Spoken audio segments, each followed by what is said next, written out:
Hello. और कितना देर हजूर के इंतजार करे के पड़ी? अरे अब 1 मिनट ना, हम यहाँ से निकला था नहीं, तू निकला। ठीक बा। रश्मि, पापा के पूरी दे दो। हाँ माई।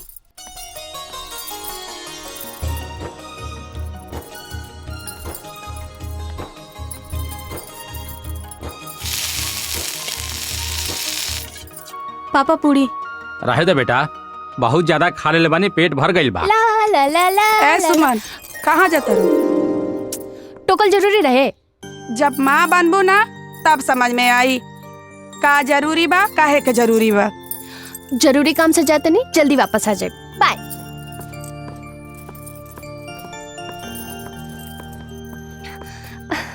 हमरा के पता बा तोके कौन जरूरी काम बा। चुप रहा, ज्यादा स्मार्ट बनने की कोशिश मत करा। एमे स्मार्ट का बने के बा? पापा रहुए बताई, हम स्मार्ट बानी की दीदी? पापा के नजर में तो दोनों स्मार्ट बाड़ू। दीदी बड़ी है, ऐसे सबसे पहले वो स्मार्ट बाड़ी। हमारे प्यारे पापा, हम जल्दी से आवत नहीं। ठीक बजा।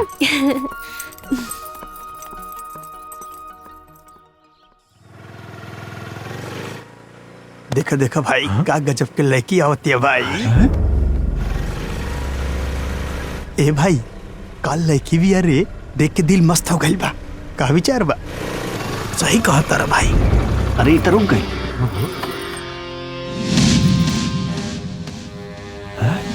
अरे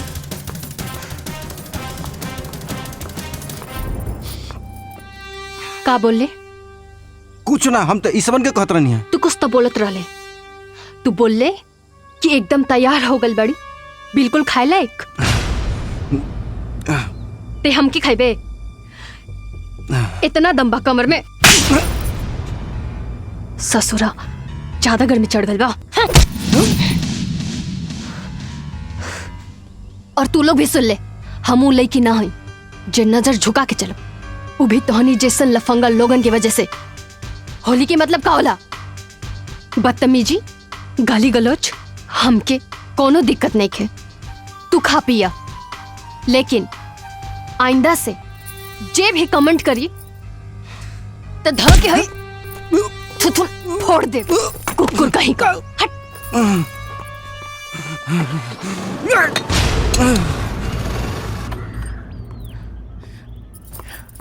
अरे बाप रे। सॉरी सोना। का सॉरी? हम कब से इंतजार करता नहीं और तू अभी आवता। तो के पता बा हम कितना मुश्किल से आयल बनी। अच्छा कोनो बात ना, हम तोरा खातिर कुछ ले आइल बानी। का? ना जे तो ना, प्लीज प्लीज ना। बोलिया।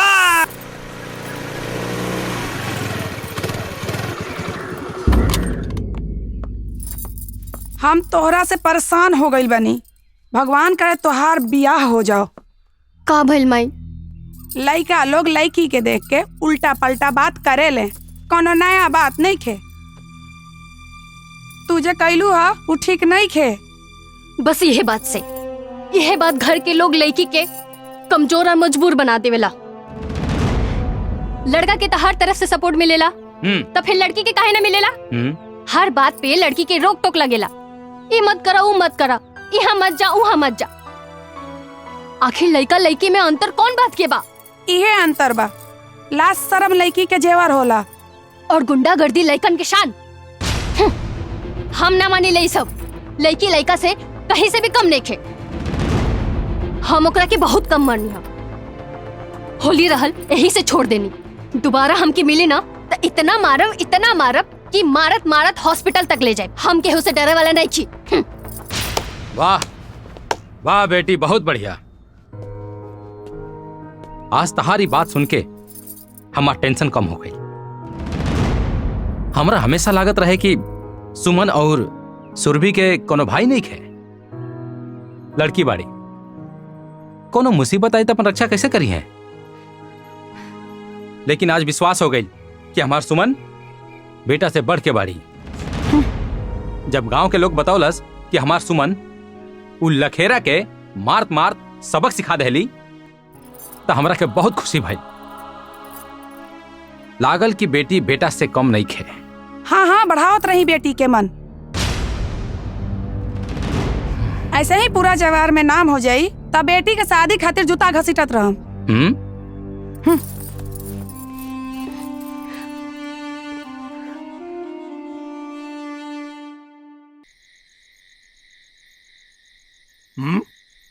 का सोचता रह लोग? गरम गरम बा, खा ला लोग ना तो सरा जाई। जीतू, ग्रेजुएशन पूरा होखे वाला बा। आगे की तैयारी के बारे में सोचला? मास्टर की डिग्री लेबा या फिर कंपटीशन की तैयारी? अब ही कुछ सोचले नहीं की। काहे सोचो को तेरा कोनो मुहूर्त निकाल पड़ी का? भैया, जगर दूधू को भाई शहर में लाखों कमाता, ओके कोनो बात की चिंता? अभी परीक्षा दिले बानी ना, अब जबले रिजल्ट आवता तबले मजा करे दा लोग। तू एजा मजा के बारे में सोचता रह। अब भैया तेरा भविष्य के लेके कितना चिंता करता रहे, तेरा कुछ पता बा? का भइल भैया के?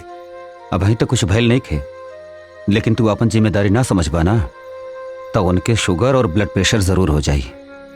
काहे से कि भैया तोहरा नौकरी के लेके बहुत चिंतित रहलन। हाँ,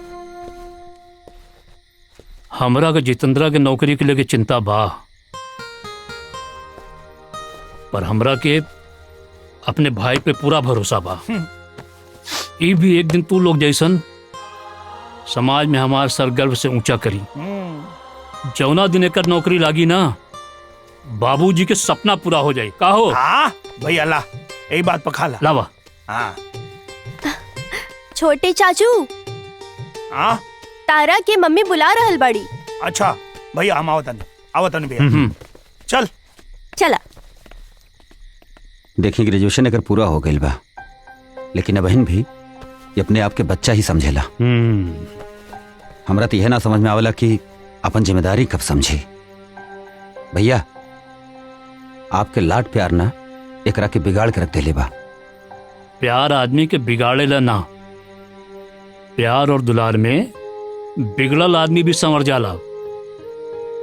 तो लोग देखिए, एक दिन ई भी तू लोगन जैसे बढ़िया नौकरी पकड़ी। एक बा अभी छोट है, एक खातिर लाड लड़ावत बा, लेकिन हम जानी ला हमार भाई बहुत होनहार और जिम्मेदार बा।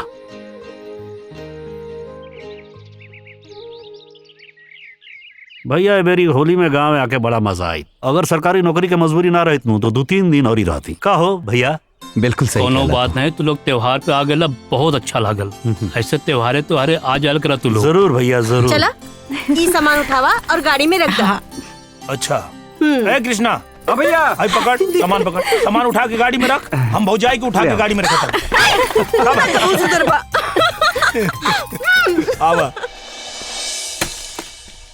भैया हाँ आ गए। हाँ, और अब आप आराम करा और इधर अब खेती हम करब। का मतलब है तुहार? अरे भैया, आज ले बहुत खेती कर लेनी, अब रहुआ आराम करी और हमके खेती करे दी। नहीं, तो क्या खेती नहीं, नौकरी करे के बा। काहे कि हम महेंद्र, हमके बुझाता कि हमारा अंतिम समय आ गई बा। आज हम तोरा से एगो खास बात करल चाहतनी बेटा। बोले न बाबूजी, कहीं का बात बा? बेटा महेंद्र, हर बाप के जवाबदेही होला मरला से पहले वो अपन बच्चन के अपन पाँव पे खड़ा होके के हुनर सिखा दे। लेकिन ये जवाबदेही हम ना निभा सकनी बेटा। यही से आज ये जवाबदेही के जिम्मेदारी तोहरा कंधा पे सौंप के जात है। आज एगो वचन अपना बाप के दे दा बेटा, हमरे पे बड़ा उपकार होत। आप तीनों भाइयन के खूब पढ़ैया लिखैया, शहर भेज करके अच्छा नौकरी दिलैया। ये हमके वचन दा बेटा, वचन दा बेटा। हम वचन देता नहीं बाबूजी, वचन देता नहीं। भैया कहाँ घूमोगे ला? देखा जितेंद्र, तोहर दोनों भाइयन की नौकरी लाग गेल बा। अब तोहार भी नौकरी लाग जाई तो बाबूजी के दियल हमार वचन पूरा हो जाई। अरे वचन राउर पूरा हो गेल बा भैया। रउआ हमरा के लायक बना देले बानी कि हम आज चाहे तो आज नौकरी कर ले। हम चाहते हैं कि हम खेती करी। नहीं तो क्या खेती नहीं? खेती में कुछ नहीं रखल बा, ये घाटा के सौदा बा। किसान कितना भी मेहनत काहे न कर ले, 2 जून की रोटी से ज्यादा न कमा सकेला। यही खातिर कहत बानी तू अपन दोनों भाइयों जैसा नौकरी करा और अपन भविष्य उज्जवल बनावा। भैया तनी एक बात गौर से सोचा, नौकरी बा कितना? 1000 वैकेंसी निकलेला तो 2.5 करोड़ लोग परीक्षा देवे बैठेला। और ये खाना बदोश के जिंदगी हमके नहीं खींचिए के आज यहाँ कल वहां ना। भैया हम का चाहता नहीं, हमन का पुरखन कई जो जमीन बा यही के हम फायदे के बिजनेस बनाए और हमनी के सब लोग साथे मिलकर रह जाए। चाहता हूं यही बानी कि हमारे सब भाई यही जा एक एक घर में रहे। पर बेटा हम किसानन के ऐसा किस्मत कहाँ बा? भैया किस्मत के वो और ना बदली, अपन किस्मत हमनिए के बदले के पड़ी। कैसे? अरे चिंता मत करा, आवा आवा चला पहले खाना खा। जय भोलेनाथ। जाना तारू, 300 साल पुराना शिव जी के मंदिर है।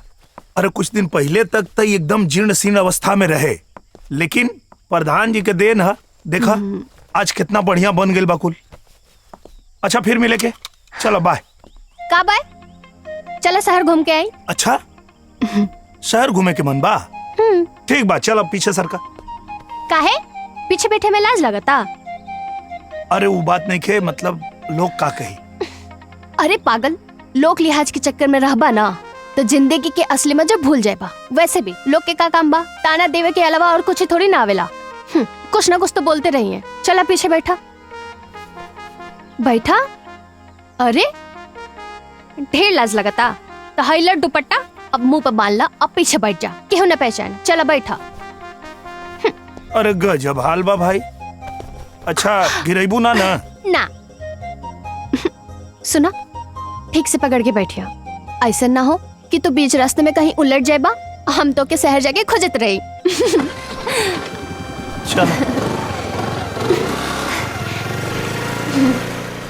अरे डिस्को में चले? मजा लिया जाए, चला चलो।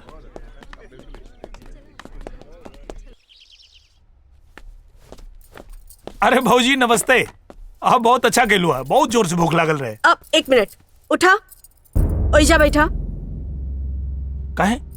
ई भैया के सीट है, तोरे खातिर हम दूसर थाली ले आवतनी।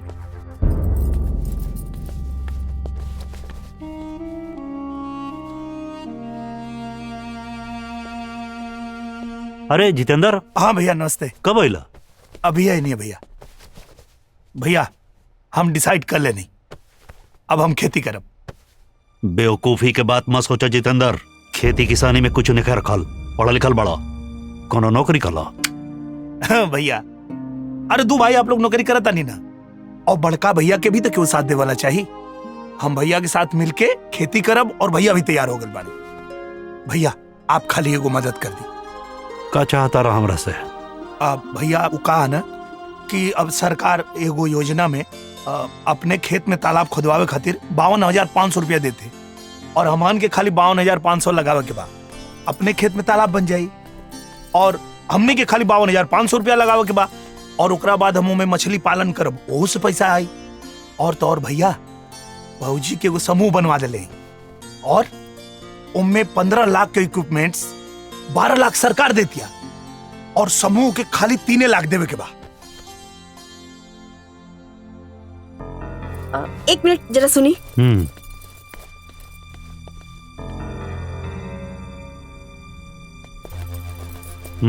खबरदार जी ट्रैक्टर दिलवाई नहीं, कुछ ना होई उनकरा से।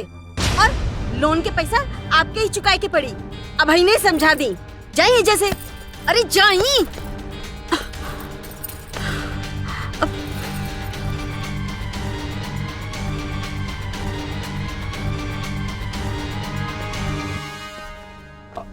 भैया बड़ा जरूरी काम एगो याद आ गइला, हम बाद में आवत। अरे अरे खाना खा के जा। अरे भैया हम बाद में खा ले, बहुत जरूरी काम बा। अच्छा भइल चल गई। ई सबके चक्कर में पड़े के कोनो जरूरत ना बा। पहले भी हमने कोनो कम मदद ना कहीं इनकर। अरे कबो खाद खातिर, कबो बीज खातिर, कबो घर के मरम्मत खातिर, और हर महीना 25-30 हजार रुपया तो देते बानी। पर पहले तो मंझला भैया भी मदद करत रहनी, लेकिन अब वो तो मना कर देनी कि हमारा बच्चा हा, काहे हमनी के बच्चा नहीं के। रेखा भैया हमनी खतरा बहुत कुछ कहले बाड़न। हमनी के कौन बात के मना नहीं कहले, हम उनकरा के ना नहीं कर सकत। बड़का भैया उहे कहले जे बड़के भैया होए के नाते उनकर फर्ज बा। और फिर बड़के भैया की बात अलग हा, उनकरा के बरसन से खेती के एक्सपीरियंस बा। ई जितेंद्र, ओकरा कोनो खेती के एक्सपीरियंस बा? जितेंद्र से खेती ना होखी। खबरदार जे ट्रैक्टर के पैसे दे रहल बानी। अगर हमके पता लागल कि आप ट्रैक्टर के पैसे देनी, तो एगो बात जान ली, हमसे बुरा केहू ना होखी।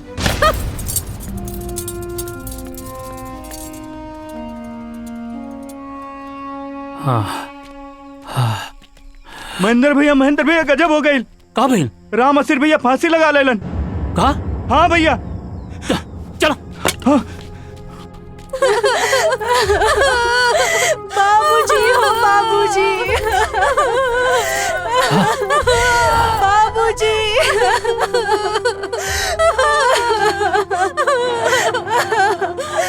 बाबूजी।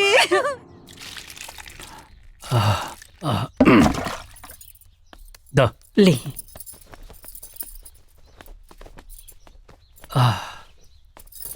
जाना तोड़ पार्वती का रामाशीष 2 साल से शादी की तैयारी करत रहे। हाँ। अपन बेटी के परसोइया हमरा से कहस, ए भैया एहू साल जितना अनाज हुई सब बेच देहब। ई साल बिटिया की शादी खूब बढ़िया से करब। पर किसान के ऐसा किस्मत कहाँ हो जो सोचे हो जाए। सब ठीक हो जाए। हमरे को बिटिया हो, पता नहीं हमरे किस्मत में का लिखल हो। ये सब सोच के रहुआ काहे परेशान होता नहीं। हमनी के साथे ऐसा ना होखी। भैया राम आशीष भैया के साथे जोन भइल बहुत बुरा भइल। और आपके साथ 3-3 गो भाई बाने। आप काहे चिंता कर देनी भैया। और वैसे भी भैया पूरा दुनिया बदल गेल बा, खेती करे के तौर तरीका भी बदल गेल बा। तो हमके तो ई लागेला कि यहाँ के किसान लोग के भी थोड़ा अपना खेती के तौर तरीका बदले के चाहिए। तो हम लोग के जौन अपन बात रखे के रखला, ओकरे बाद साहब तो हम लोग के बताइए।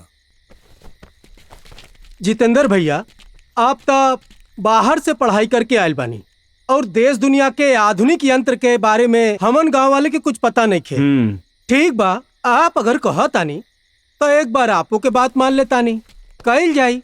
फायदा होई तो फायदा होई और नुकसान होई तो छोड़ देवल जाई। हर साल तो हमन लोगन के लगले रहला, कबू फायदा तो कबू नुकसान। चलो ठीक बा, अगर तू लोग सहमत बाड़ा लोग तो ये कृषि विभाग से आल हुआ साहब, ये देखा तो हम लोग के बतावत हुआ कैसे करे के है, एक बार इनसे समझ ला लो। बताएं साहब। देखिए, प्रदेश की जो सरकार है किसानों के प्रति बहुत ही ज्यादा चिंतित है और चिंतित होने का सिर्फ एक ही विषय है कि इनकी आमदनी कैसे बढ़ाई जाए। तो उसको लेके बहुत सारी योजनाएं चलाई जा रही हैं और उन योजनाओं का आप लोग फायदा उठाइए। उन योजनाओं के बारे में मैंने जितेंद्र भाई साहब को सारी बातों से अवगत करा दिया है। इनसे जानकारी लेके उनका लाभ उठाइए। जब उनका आप उपयोग करेंगे तो आपकी आमदनी बढ़ेगी। देखा, मूल बात यह है कि जवन खेती का तरीका आओ के बदले क्या काहे कि अगर खेती नुकसान का बिजनेस रही तो मल्टीनेशनल कंपनी आवत खेती करे। सही बात, सही ना, मल्टीनेशनल कंपनी खेती करे आवत है, मतलब खेती में फायदा। जी जी हाँ, अब वो खेती के करे का थोड़ा तरीका बदले के पड़ी। जौन वैज्ञानिक तरीका से खेती करवा लोगन तब जाके उमें लाभ होई। और एगो बहुत बड़ी गलती करे ला लोग, वो साहब जौन ये लोग डंठल जलाते हैं उसके बारे में बता दीजिए। हाँ, देखिए, हम लोग जान नहीं पाते हैं कि नुकसान क्या हो रहा है। हम अच्छाई की जगह पर बुराई का काम कर देते हैं। जो अपनी मिट्टी है, जिसको हम सॉइल कहते हैं, सॉइल के ऊपर जब हम किसी खरपतवार को हम जब जलाते हैं तो उससे हानिकारक कीड़े मकोड़े तो मरते ही हैं, जो लाभदायक कीटाणु हैं वो भी मर जाते हैं। हाँ। और सॉइल की जो उर्वरक शक्ति होती है, जो फर्टिलिटी है, जो उसकी उपज शक्ति होती है, वो भी समाप्त हो जाती है। इसीलिए सरकार चाहती है कि आप लोग जो हैं किसान भाई अपने खेत में किसी भी प्रकार का कोई खरपतवार, पुआल, कोई डंठल ना जलाएं। अगर आप जलाएंगे तो नुकसान आपका होगा। ओके, ना जलावे खातिर के नया नया उपकरण आला जोताई करे खातिर, जोने से कि वो जड़ से डंठल उखड़ जाई और वो खेत में सड़ के खाद बन जाई और उल्टा फायदा करी। और वो सिंचाई वाला जो उपकरण है साहब, और सिंचाई के लिए उपकरण आया है। पहले हम सिंचाई नाली बनाकर करते थे तो नाली में बहुत सारा पानी जाता था जिसका कोई उपयोग नहीं हो पाता था। और सिंचाई का मतलब ये नहीं है कि पूरे खेत को पानी से भर दिया जाए बेमतलब का। पौधे को कितना पानी मिल रहा है उससे मतलब है। इसलिए सरकार ने जहाँ पे पानी एकदम नहीं है या कम है तो वहाँ पर डिप इरिगेशन की पाइप जो है आपको सब्सिडी पर दे रही है, स्प्रिंकलर दे रही है कि कम पानी में अधिक फसल की सिंचाई कैसे की जाए। तो आप जो है उसका उपयोग करिए, जिससे क्या होगा, एक तो पानी कम लगेगा, खर्चा कम आएगा, पैदावार उससे भी अच्छी होगी। समझ गए? ये तो अच्छी बढ़िया है। और सुना, वो जो उपकरण है सिंचाई वाला, उनमें 90% पैसा सरकार दी, 90% सरकार दे रही है, आज 10% सिर्फ किसान भाइयों को लगाना है।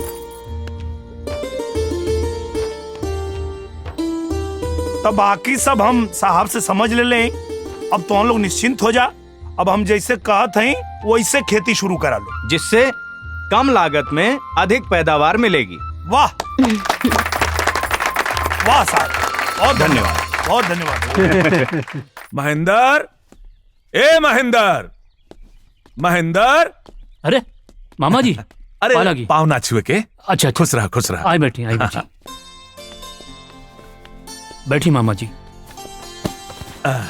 शिल्पा, ए शिल्पा, मामा जी आयल बाड़न, एक लोटे पानी लेके आई है। और बताइए मामा जी, घर परिवार में सब ठीक बानू? हाँ महेंद्र बाबू, भगवान कृपा से सब ठीक बा। हाँ। मामी की का हाल बा? अरे वो ना ठीक बाड़ी। अच्छा तका। नमस्ते मामा जी। खुश रहा बिटिया। नहीं मामा जी। अरे ले ले भाम। अरे मत परेशान होगा भाई। अरे नहीं, अरे भगना है आपके। महेंद्र बाबू। हाँ। हमें को बहुत जरूरी काम से आइल बानी। हाँ। प्रणाम मामा जी। खुश रहा, खुश रहा। और सब बढ़िया? सब ठीक बा। अरे अब्बे आइली है। अच्छा महेंद्र, ई बतावा कि शिल्पा सयान हो गई बिया, एकरा शादी के बारे में का सोचले बाड़ा? मामा जी, जितेंद्रा बीए कर लेलस तो सोचा था नहीं पहले एकर शादी कर दी, ओकर बाद शिल्पा की शादी के विचार बा। ना, तुम्हारी विचार गलत बा। हाँ? हम मानत आने कि जितेंद्र का उम्र शिल्पा से ज्यादा बा, लेकिन शिल्पा लड़की बिया और लड़किन के समय पे बिया होखल जरूरी होला। ना तो का होला, गांव समाज में लोग 10 तरह के बात करे लागला। मामा जी सही कहता रे भैया, पहले शिल्पा के शादी हो जाए, बाद में हमार हो जाए, का दिक्कत बा? चाचू हम भी शादी करे के ना चाहतानी, शादी से पहले जॉब करे के चाहतानी। हाँ यो सही कहतिया, पहले जॉब कर ले ओकर बाद ब्याह कर ले।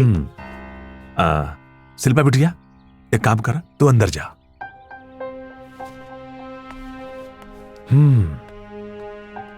महेंद्र को बात कही, लड़की जब सयान हो जाली ना तो ओकरा खातिर अच्छा लड़का मिलल बड़ा मुश्किल हो जाला।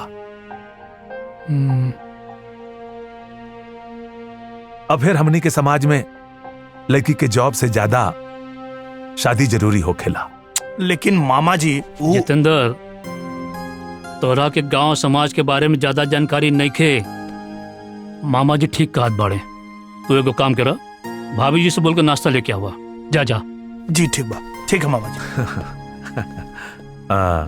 महेंद्र, हाँ हमरा नजर में एगो लड़का बा। हाँ यही खातिर हम आइल बानी। लड़का इकलौता बा, इंजीनियर हवे। अच्छा। घर के 40 बीघा खेत भी बा। अच्छा। और लड़का देखे में भी सुंदर बा, घर द्वार भी अच्छा बा। हाँ। कम दान दहेज में पट भी जाई।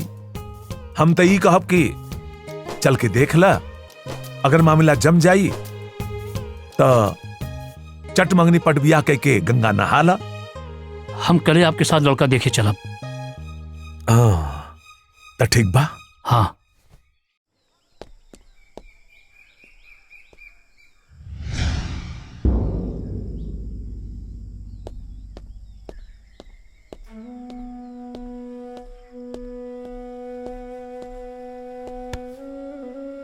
का भाई?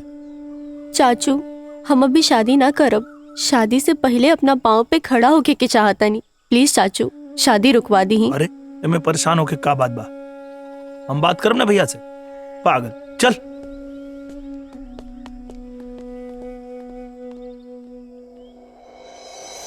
शिल्पा ठीक बोले तरी। बड़ा बड़ा शहर में देखा लड़की सब कहां से कहां पहुंच गई बाड़ी। बैंक से लेके एरोप्लेन तक उड़ा रहल बाड़ी। आ गांव की लड़की आज भी चूल्हा और चौका में फसल बाड़ी।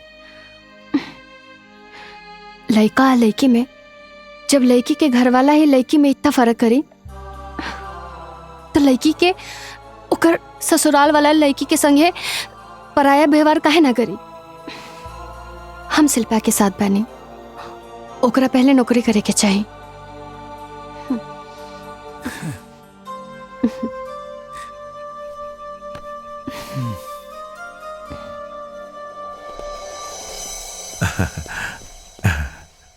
नमस्कार नमस्कार। ई बाड़ा विशेषर बाबू। अब में कोनो दिक्कत ना भइल? अरे जब मामा जी साथ बाड़े तो दिक्कत के सवाल नहीं के उठत। आए बैठे। जी आए आए।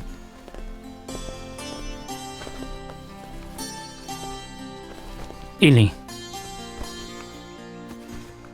रामू, चाय पानी लेके आओ। रउआ कहत रहे कि हमार होखे वाली बहू नौकरी कर चाहत रही। जी।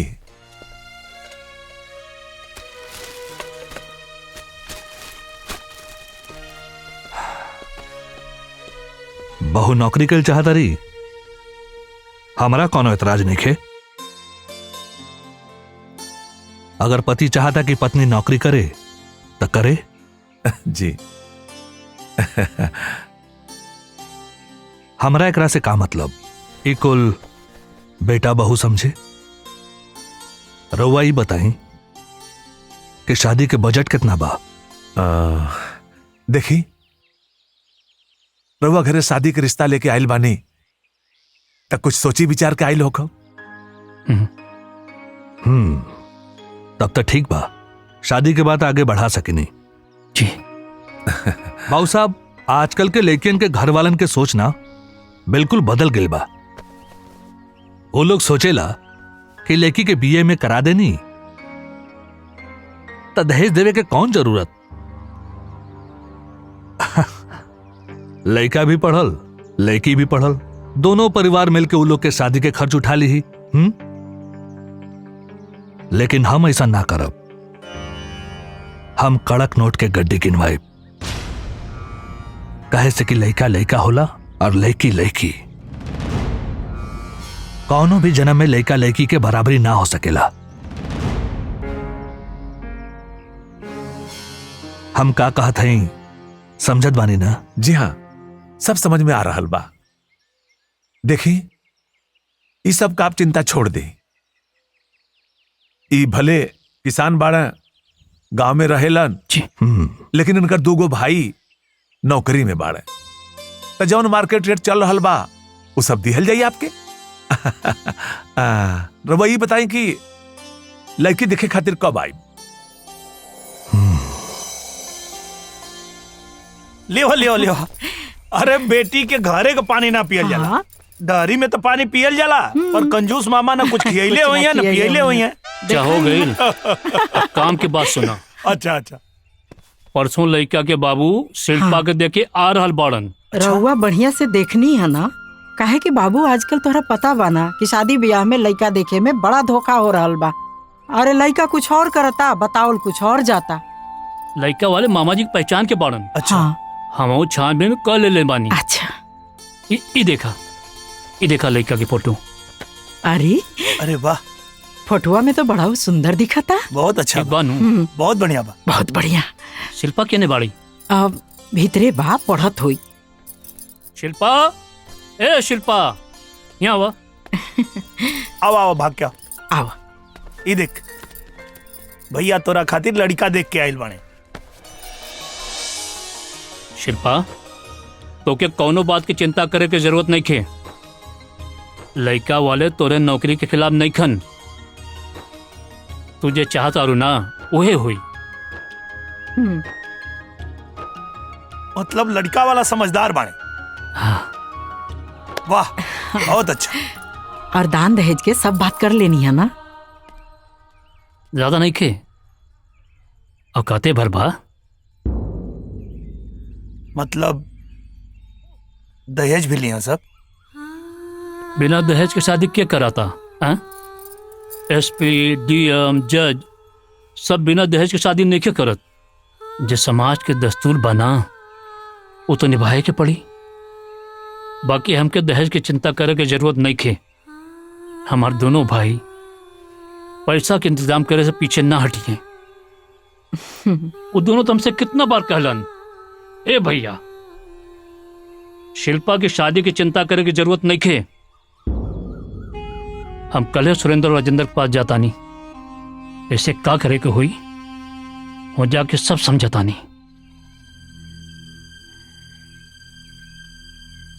खबरदार जी, ट्रैक्टर दिलवाई नहीं, कुछ ना होई उनकरा से। और लोन के पैसा आपके ही चुकाए के पड़ी। अब ही नहीं समझा दी, जाइए जैसे। अरे जाइए। ए जितेंद्र, का भइलो? ना भैया, वो हम ही कतर नहीं है कि भौजी। हाँ। वो वहाँ जाए से पहले भैया लोग को फोन कर दे। हाँ। जितेंद्र, हम बात कर ले बानी। और यो संजोग देखा कि सुरेंद्र भी राजेंद्र के घर आवे वाला बा। दोनों से एक जगह मुलाकात हो जाई।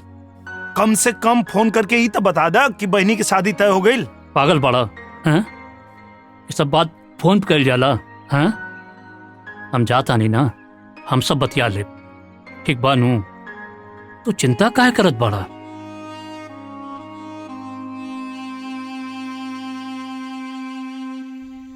हमरा के पता बा कि बड़का भैया के वो लोग से निराशा मिली।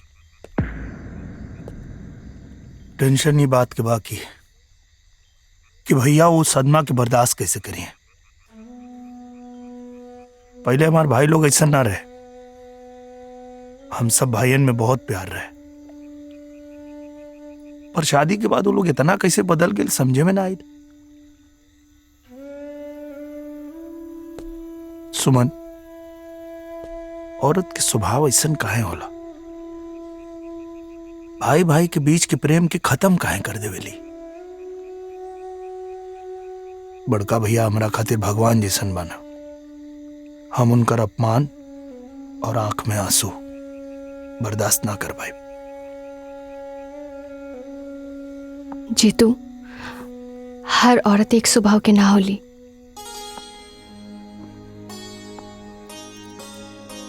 जीतू तो हर बड़की भाभी बिता औरत बड़ी ना, जे भी हो रहल बा उमे तोहार दोनों भाइयन के कम दोष नहीं खे। वो अपना बड़का भैया के प्रेम और त्याग कैसे भूल गईले?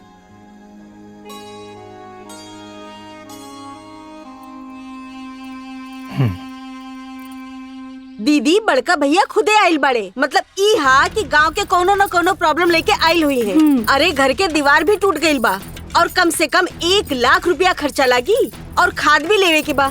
सही कहा तारू छुटकी, हम तो करीना के पापा से कह देले बानी कि बहुत हो गई। अरे जब हमने के बच्चा लोग छोट रहे तो ओखनी के खर्चा कम लागत रहे, अब वो लोग भी बड़ हो गइल बा, स्कूल के खर्चा भी बढ़ गइल बा और हमने के एगो बेटी भी बिया ना, ओकरो भी शादी ब्याह करे के पड़ी। हाँ, और जब अभी से हाथ बचा के ना रखब तो कैसे शादी हुई? अरे चाहे जितना बचा ला, शादी में कम से कम 15 से 20 लाख रुपया लग जाला। हाँ तो अब कितनों कम लागी, कुल मिला के 8-10 लाख रुपया तो लगी जाई। लेकिन एक बात बा सुरेंद्र राजेंद्र, लड़का बहुत बढ़िया बा, इंजीनियर बा, इकलौता बा, 40 बीघा खेत, घर परिवार खानदान सब बहुत बढ़िया बा। 8 दिन बाद सगाई और अगला महीना के 10 तारीख के शादी बा। ली चाय नाश्ता। प्रणाम। खुश रह खुश रह। रउआ लोग केकरे शादी के बात कर रहल बानी? शिल्पा के शादी के बात हो रहल बा, भैया सब तय कर देले बाड़न। बड़े पापा प्रणाम। अरे अरे आओ आओ आओ, खुश रह बैठो बैठो।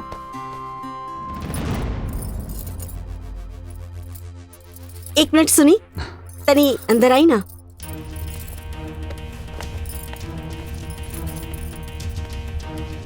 अच्छा तू लोग बड़े पापा के साथ बतियावा। हाँ ए जी तनी बाहर आई ना, हमरा के कुछ बात करे के बा। हाँ।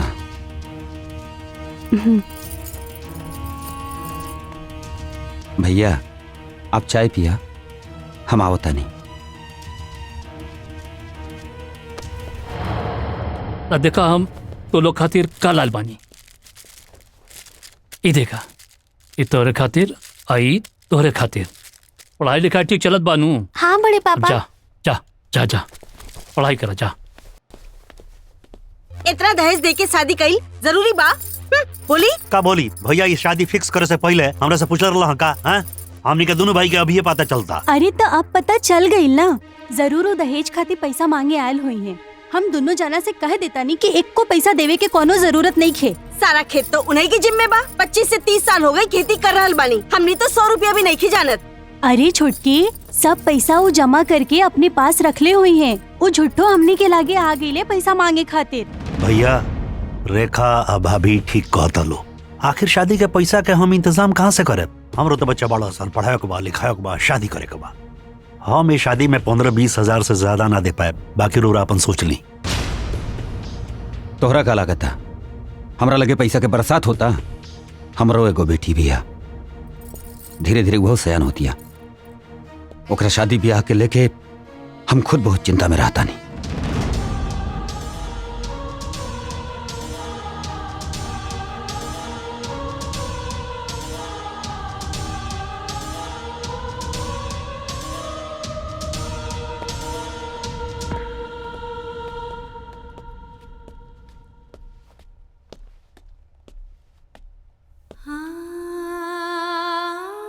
भैया चाय ना लाने रो रहा? ना राजेंद्र, चाय ना पियब, गैस हो जाला। डॉक्टर पिए खातिर मना कह देबा। अच्छा हम अब चलत तानी। आप भैया इतना जल्दी? हम खबर देवे आयल रानी, बाकी सब लोग सगाई में जरूर आइया और बच्चन के भी ले आइया। ठीक बा, चला तानी। प्रणाम। खुश रह। प्रणाम। खुश रह।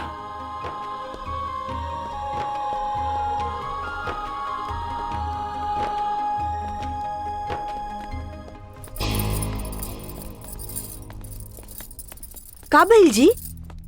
भैया हमनी के बात सुन लाले, यही से नाराज हो गईले।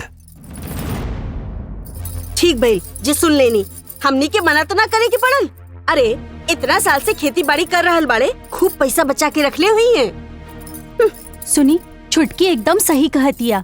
हमनी के उनका बीच में आवे के कोनो जरूरत नहीं खे और ना ही उनकरा के पैसा देवे के बा।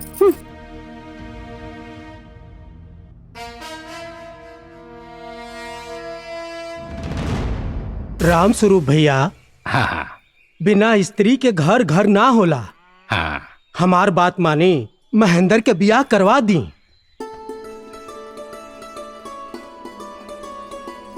अरे अरे ई का करता लो? तो हर जगह पैर में नहीं, हमार दिल में पा। आवा, क्या हो सकता? अरे तू लो। भैया भैया, हम कमरा में ना सुतब, हम तोहरे लगे सुतब, हमनी के डर लागता। आवा, आजा आजा।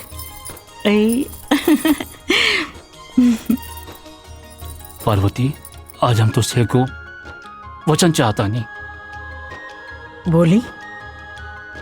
हमार तीनों भाई बहुत छोट बाड़न। एक कुल के देवर ना, अपन बेटा समझिए। हाँ ठीक बा।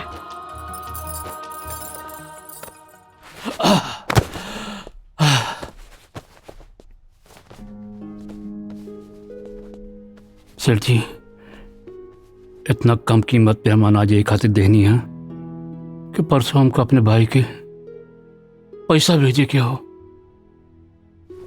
देखिए सेठ जी, धोखा ना हो के चाहिए। महेंद्र बाबू चिंता मत करो, पैसा बिल्कुल टाइम पे मिल जाए।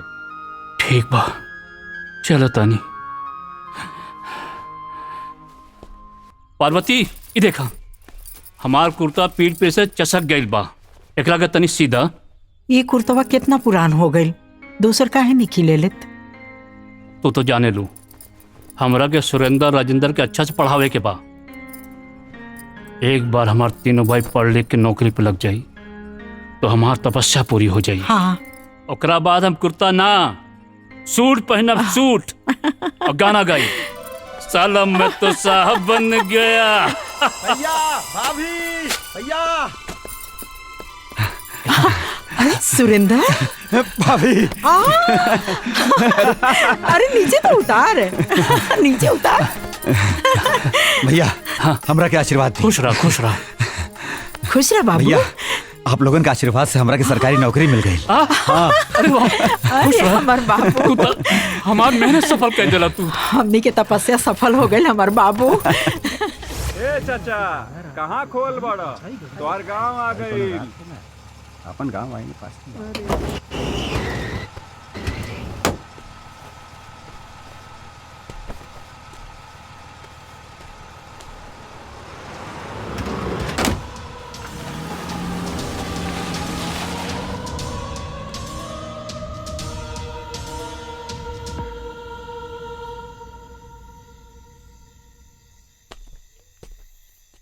बाबू, इतना देर हो गई, अभी तक तो हर भैया ना आए नहीं। आज आगे ले आ गए नहीं। हाँ। देवर जी लोग से बात हो गई, पैसा के इंतजाम हो जाए ना? पार्वती, पैसा के इंतजाम हो गई। हाँ। हमरा के अपने दोनों भाइयों पे पूरा भरोसा रहल। अरे शादी की बात सुन के इतना खुश भइलन, ई देखा मिठाई दे लेना। हाँ। कहे लगना ये भैया, शिल्पा के शादी में कोनो कमी ना होके दियल जाई। इतना धूमधाम से शादी कल जाई, इतना धूमधाम से कल जाई कि पूरा गांव में ऐसा शादी ना भइल हो। हमार गला सूख रहल बा, तनी पानी लेके आवा। हाँ, लेके आओ तनी।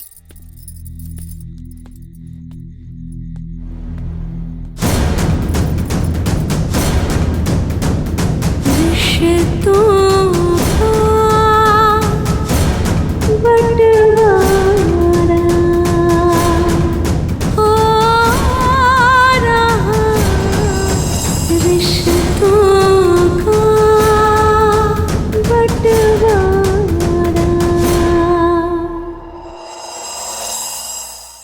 बड़का भैया कहत रहे कि दोनों भैया लोग मान गए बा और कहल लोग कि शिल्पा के शादी में कोनो दिक्कत ना आवे दी लोग। लेकिन हम बड़का भैया के चेहरा पढ़ लेनी। बड़का भैया झूठ बोलता रहे। जरूर दोनों भाई मना कर दिले हुए हैं। अब बड़का भैया की टेंशन कैसे दूर करी यह समझ में नहीं आवत। दहेज लड़का लड़की के परिवार खातिर कितना बड़ दुश्मन बा, आज ही बात हमके समझ में आ गईला। पता ना कि लड़का लड़की के बीच में इतना बड़ भेद कैले बा, लेकिन जे भी कैले बा वो लड़की के बहुत बड़ दुश्मन हुई। हमके तो हमार दोनों भाई लोग दुश्मन लगता। भैया और भौजी कहा ना कैलो लोग खातिर, और आज भैया भौजी के तपस्या के ये सिला दे रहल बालो। और दोनों के हम कबो माफ ना करब।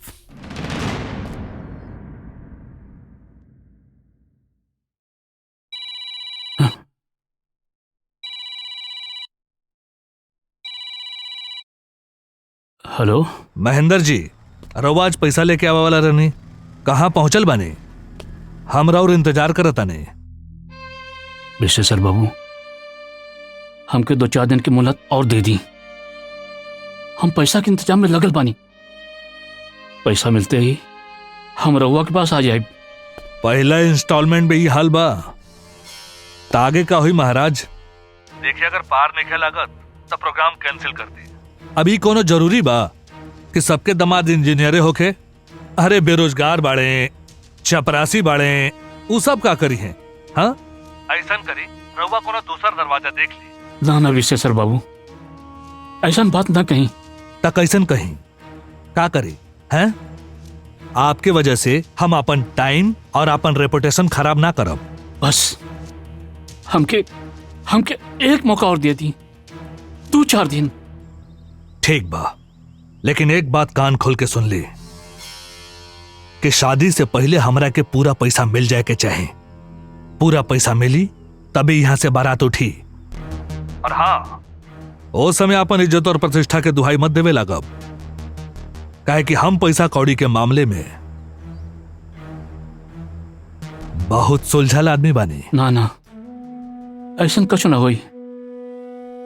बेटी की शादी का मामला बा, हम जल्दी आपके पास आवतानी। ठीक बा, प्रणाम।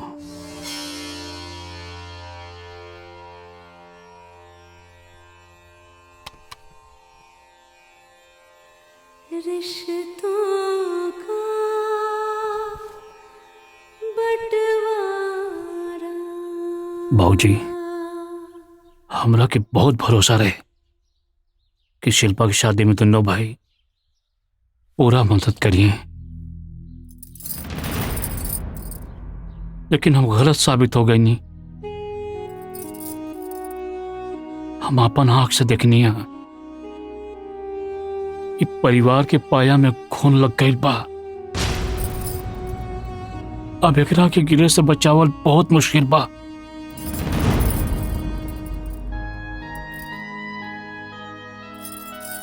ए जी,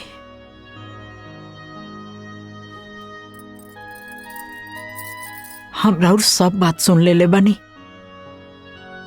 अगर वो लोग अपना कर्तव्य के नइखे समझत तो हम वो लोग के समझाए। आप बड़ी मेहनत से हमनी के ये घर बनौले बनी जा, इतना आसानी से ये घर के ना टूटे दे।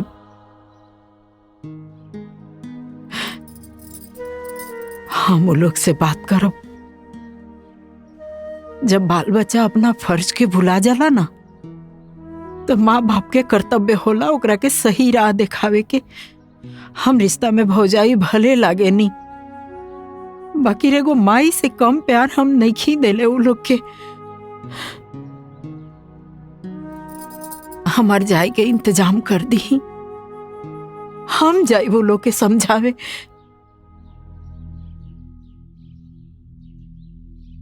का समझेबू हैं? वो सब बच्चा ना रहल, बड़ हो गइल बा। हमसे भी ज्यादा समझदार। शिल्पा के माई, पंछी के बच्चा के जब पर आ जाला ना तो अपन घोंसला छोड़ देला और फिर कबहू वापस ना आवेला। यह संसार के रीत बा। लेकिन पंछी और मनुष्य में अंतर बा ना। जमाना बदल रहल बा, एक खातिर अंतर भी बदल रहल बा। हम तो सुनली कि बड़ा बड़ा शहर में बच्चा लोग अपने माँ बाप के घर से बाहर कर देले। लेकिन ई तो गलत बात बा ना। का गलत और का सही ये एक व्यक्ति नहीं, समाज तय करेला, समझ लू। तो कोनो बात की चिंता मत करा। कैसे हम चिंता ना करी? आखिर हमनी के शिल्पा के दहेज के इंतजाम कैसे होई? शिल्पा के माई, एगो बात बतावा, जब बाबूजी मोहल रहलन तो हमार का उम्र रहल? हमार कंधा भी मजबूत न रहल। तो सब बात के गवाह बाड़ू। फिर भी हम परिवार की जिम्मेदारी निभाईनी ना। केहू को कोनो बात की तकलीफ ना होके देनी।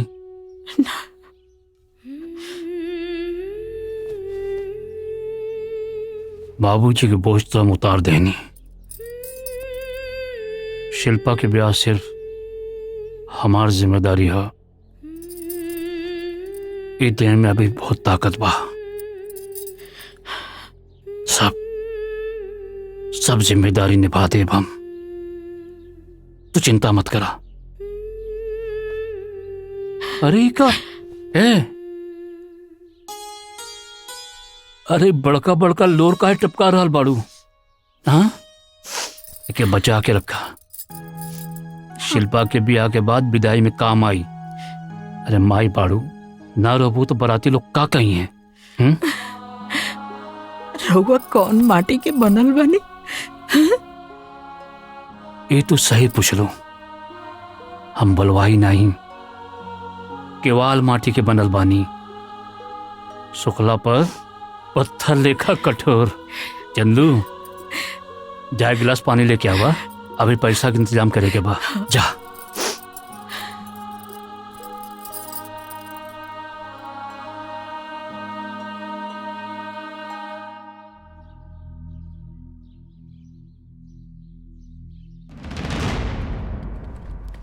नमस्कार सेठ जी। नमस्कार भैया, नमस्कार। बैठी महेंद्र जी, बैठी। सेठ जी, पैसा दिए, हमका जल्दी बा। अच्छा, ये ले। ई का बा सेठ जी? तोरे ऊपर संदेह करे के कोनो जरूरत नहीं है। जैसे आप 4 भाई बानी, वैसे हमरो 2 भाई बाने। रुपया पैसा के मामला बा, कागज बनावे के पड़ी।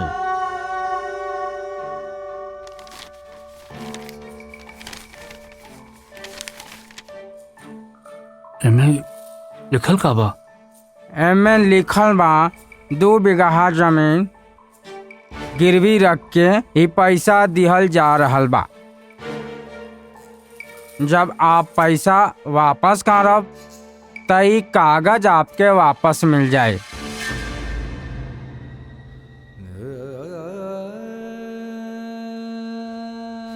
नहीं, इले बस पैसा दे दी। महेंद्र बाबू, हमरा के गलत मत समझिया। जैसे आप मजबूर बानी वैसे हमहू मजबूर बानी। ये आपस के बात है, कोनो बाहर के ना है। ये हमनिए तक रही।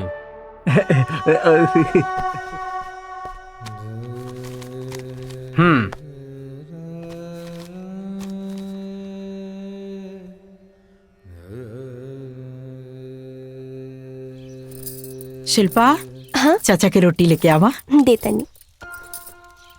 ठीक बना ले बना। बस कर। पार्वती, हाँ? पैसा आ गए। सुरेंद्र राजेंद्र पैसा भेज दिलन। हाँ? हमका लड़का वालन के पैसा दे खातिर आजे जाए के हुई। हाँ। जल्दी से एगो धोती कुर्ता निकाल दा। हाँ, हम तैयार होत बानी। चले, हम देता नहीं। देखिए होता नहीं।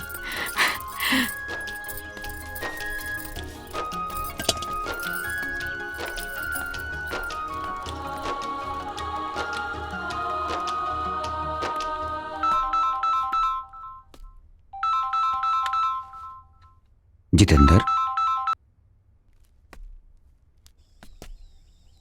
हाँ भैया प्रणाम। हाँ बोला जितेंद्र। बहुत धन्यवाद भैया, आप लोग तिलक खातिर पैसा भेज देनी। पैसा भेज देने? अरे हम आप लोग के बारे में एकदम गलत सोचत रहनी भैया, आप लोग के खातिर आज मन में सम्मान बढ़ गया। धन्यवाद भैया, प्रणाम। काजी केकर फोन रहे? जितेंद्र के। का कहलन? कहत रहा है कि रउआ लोग तिलक के पैसा भेज देने, वही के धन्यवाद बोलत रहा है। लेकिन हमनी के तिलक के पैसा मतलब हम तो भेजले नहीं थे। राजेंद्र भेजले बा का? रुका पूछा था नहीं।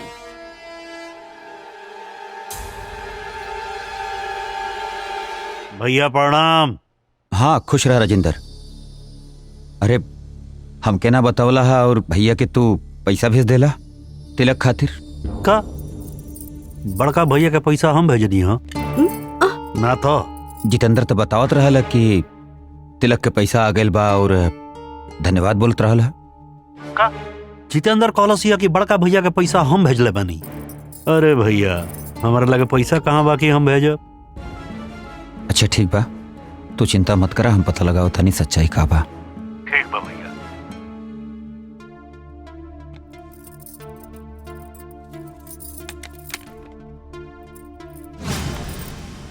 एमे सोचे के का बात बा? हम कहले ना रही वो पैसा जमा करके रखले हुई हैं, झूठे आगेले हमनी से पैसा मांगे खातिर, ताकि उनकर जमा पैसा जमा रहे। ओहो, ई तो बहुते चालू बानी बड़का भैया और भाभी। और तू उनका के बहुत भोला भाला समझत रहला ना, देखला। मझला भैया और सजला भैया के बारे में हमार सोच एकदम गलत निकलल। जाना तारू, भैया लोग तिलक के पैसा भेज देले हैं लोग। यही से कहल जाला केहू के बारे में पहले से राय ना बनावे के चाहिए। एकदम सही कहा तारू। लेकिन एक बात बतावा, शिल्पा के शादी के बाद कुछ हमनी के बारे में सोचले बाड़ू का? मतलब हमनी के भी शादी वादी करे के? अच्छा तो ठीक बा, लेके आजा बारात। लेकिन सुना, हम सुहागरात घर के छोटा कमरा में ना मनाई। तब कहाँ मनेबू? हम कहीं दूर रोमांटिक जगह में, खुले आसमान में, तुम्हारे साथ में। अच्छा, खुला आसमान में?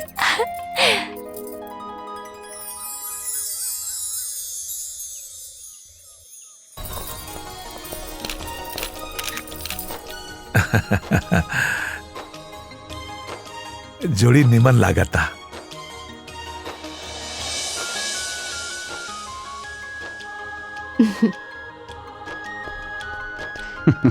हाँ।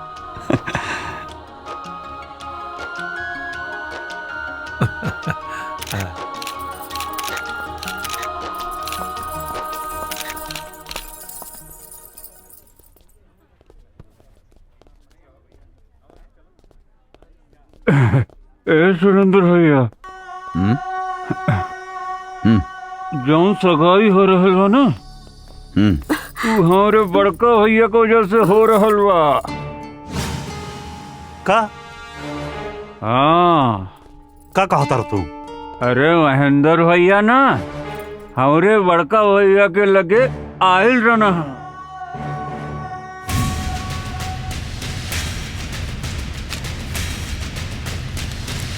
देख लेनी ना, हम जौन कहले रानी उहे भइल ना। ऐसे नहीं करके उस सब के हिस्सा हड़प जाइए। अब का सोच रहल बाड़ा? अब भाई ना बोलबा तो कब बोलबा? आज सारा समाज और गांव इकट्ठा बा, जाके बता दी महेंद्र भैया के करतूत का कैले हावे। अरे आज सगाई पहले तू लोगन हो जाए लोग, फिर भैया से बैठ के बात कल जाए ना। ना ना ना, रउआ लोग आज अब ये बात करी, नहीं तो पूरा जमीन जायदाद बेच दिए और हमने के पता भी ना चली। का सोचा तनी, चली अभी चली आई। अरे चली बात की समझा। चली।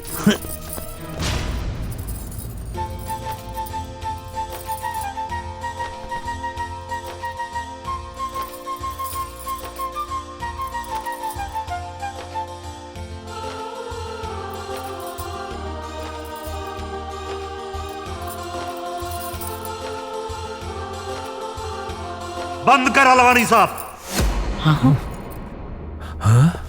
सब केहू अपना अपना घरे जाओ। सगाई के रस्म बाद में होई, पहले बंटवारा होई। ये का बात करता रहा, का बकवास करता रहा तू लोग? जितेंद्र, भैया हमने की धोखा दिले बड़न। धोखा? कैसन धोखा? हमने के बिना बतौले जमीन गिरवी रख दिले बड़न भैया।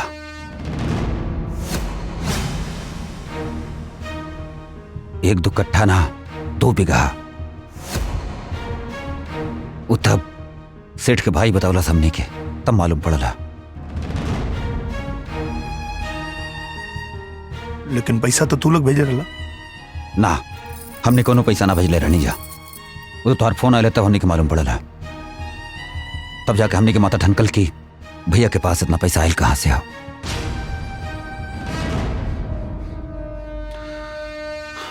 खैर, अब पहले बंटवारा हुई, ओकरे बाद फिर कोनो सगाई हुई।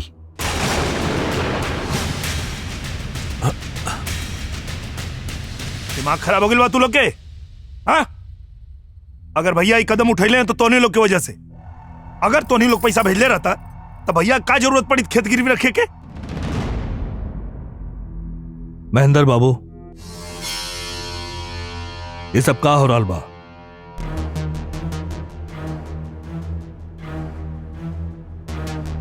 सुरेंद्र, राजेंद्र,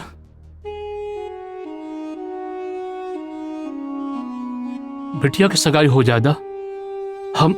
हम तो लोगन के बाद में सब बात बताओ तानी। का बताई रहुआ? हमनी के सब पता चल गई। अब पहले बंटवारा होई, ओकरा बादे कुछ और होई। का महाराज, चला लोग जी अपन सहोदर भाई के साथ इतना बड़ धोखा कर सकेला, वो बाकी लोगन के साथ का करी? अभी सगाई ना हुई ना, रिश्ता कैंसिल।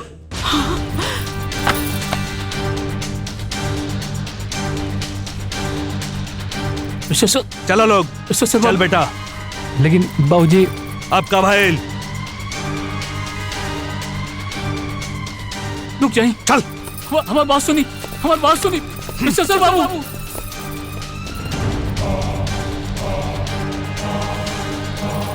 बाबू, मिस्टर बाबू रुक जाइए।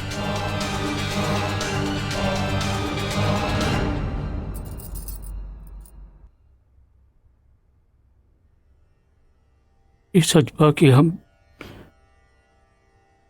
खेत गिरवी रख के पैसा लेनी है। यह बात सच बा, हमरे मन में एक पैसा की बेईमानी नहीं की। हम जो कुछ भी कहनी है मजबूरी में कहनी है। अपन और अपन परिवार की इज्जत बचावे खातिर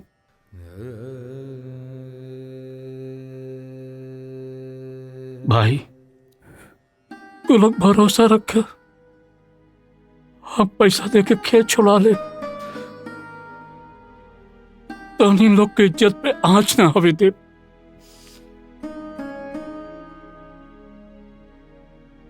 बाकी तो लोगों से विनती बा, जब तक हम जियत पानी घर और खेत के बंटवारा न होके के चाहिए। हम हाथ जोड़त बानी तू लोगन से।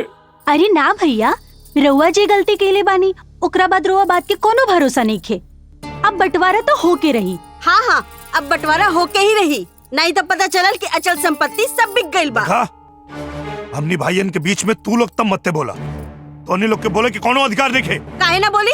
हमरो के अधिकार बा। हम ई घर पे ब्याह के आईनी है, कोनो भाग के ना आईनी। हमार पापा 5 लाख रुपया देले हैं दहेज में, और जितना अधिकार इनकर बा उतना अधिकार हमार बा। ठीक कह दिया छुटकी। भैया कह दो, लोग बीच में ना पड़े। जितेंद्र, रेखा कुछ गलत ना कह लिया, इनकरो बोले के अधिकार बा।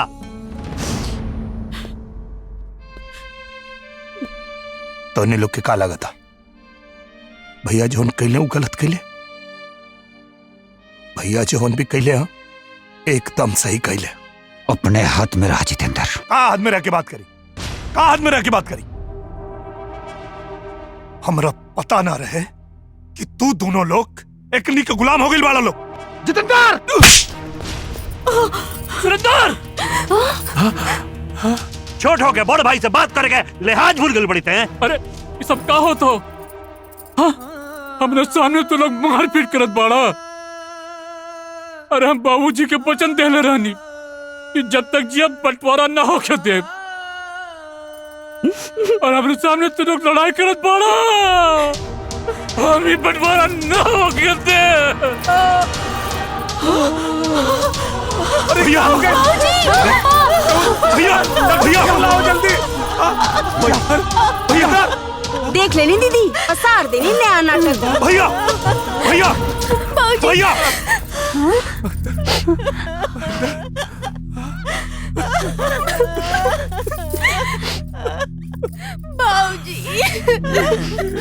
रिश्तों का बंटवारा हो रहा, रिश्तों का बंटवारा।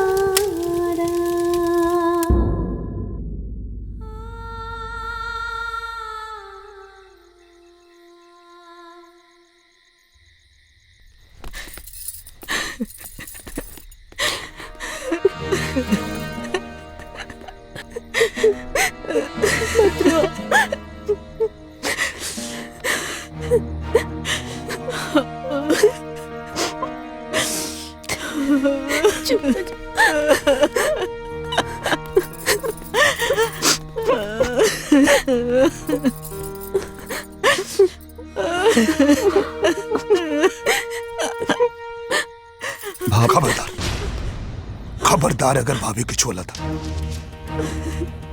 तो उन्हीं के लालच की वजह से भैया हमने के छोड़ के चल गई। अगर तोनी के भैया की बात मान ले रहता सर तो भाभी की मांग सुना ना भैया। भैया की मौत के जिम्मेदार तोनी के बाड़ा सा। जितेंद्र, ये का बकवास कर रहल बाड़ा? तोरे चीखे चिल्लाए से ना हम डरे वाली नहीं की। उनकर मौत की वजह ना हम नहीं की। ई उनकर बेटी शिल्पा बाड़ी। कम दहेज में भी तो ब्याह हो सकेला ना, लेकिन ना बेटी की तो जिद रही राजा घरे जाए के। जा राजा के घरे, बाप के पहुंचा दे लो भगवान के घरे।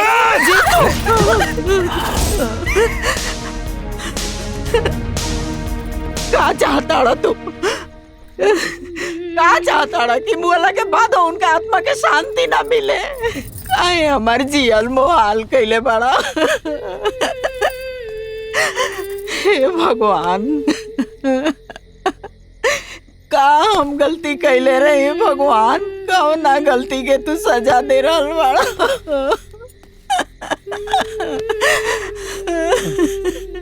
चुप हो जा। चल छुटकी, इकनी से तो मुंह लागल भी बेकार बा। चल यहाँ से चल।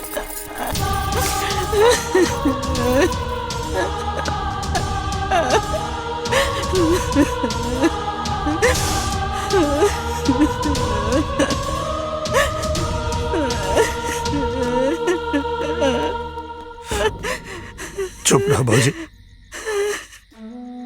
पापी लोग के मासूम बच्ची पर भी दया नहीं किया। बाबू, हमार बाबू।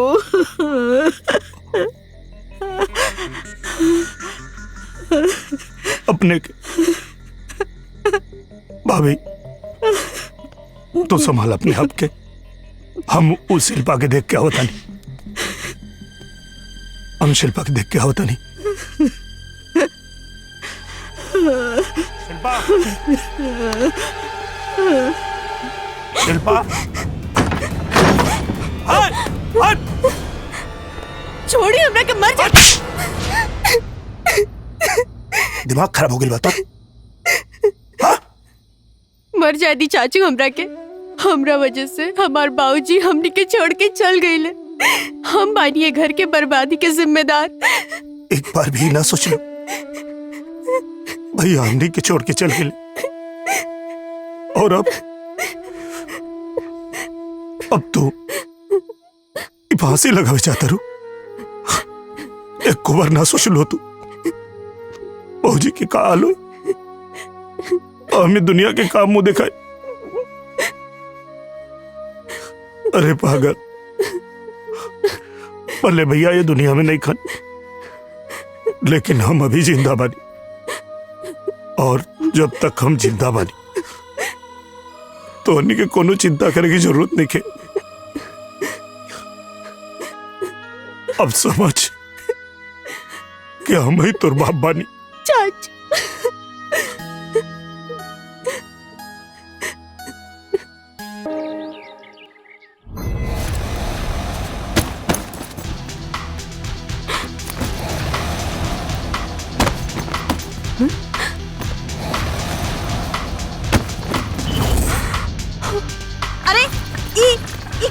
अरे देखिए ना एक रखी।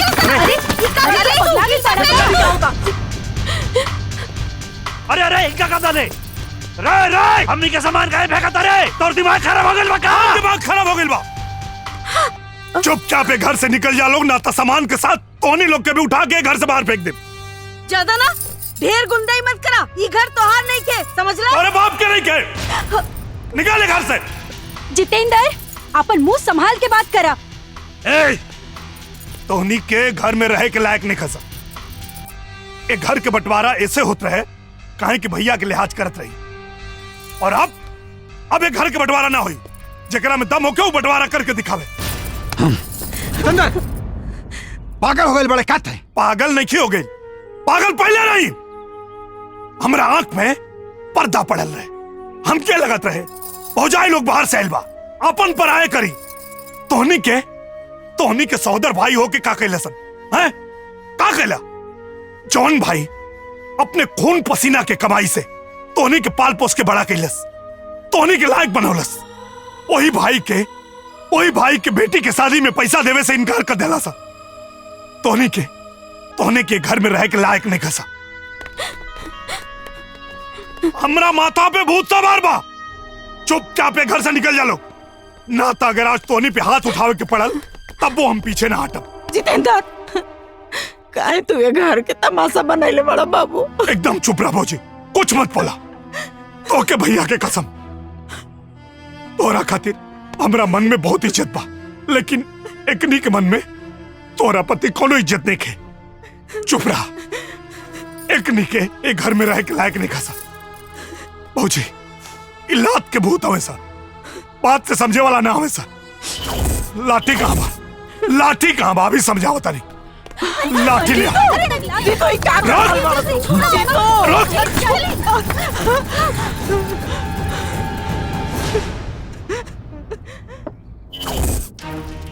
उनकरा के कुत्ता बना के ना छोड़नी ना तो हम अपन बाप के बेटी नहीं खी। बहुत गर्मी चढ़ गई बा ना का समझत रहे अपने आप के।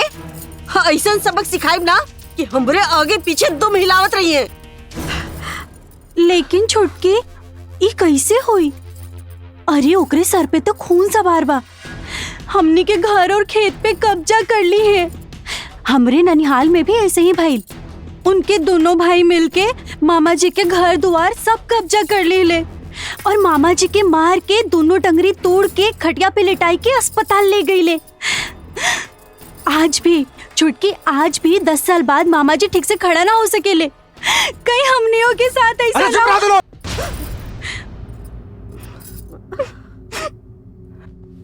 तनी हमरा के अस्थिर दिमाग से सोचा था लोग करे के काबा।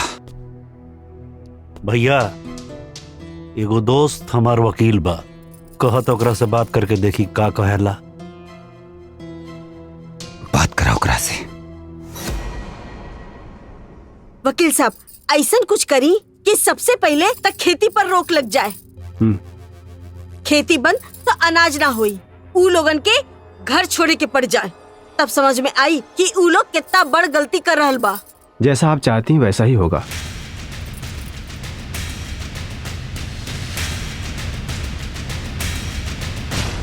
जितेंद्र जी आप ही हैं?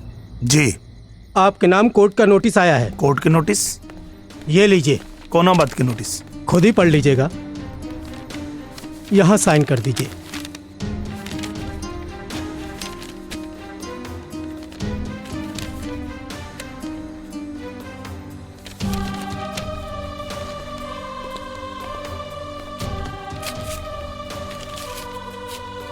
जीतू, कैसा नोटिस है बेटा?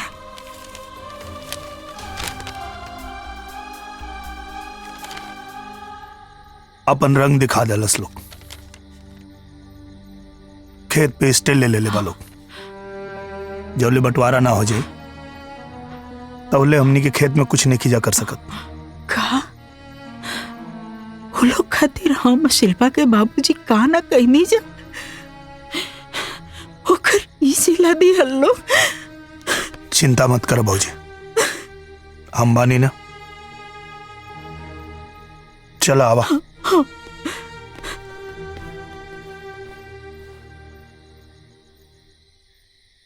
चाचू का भाई?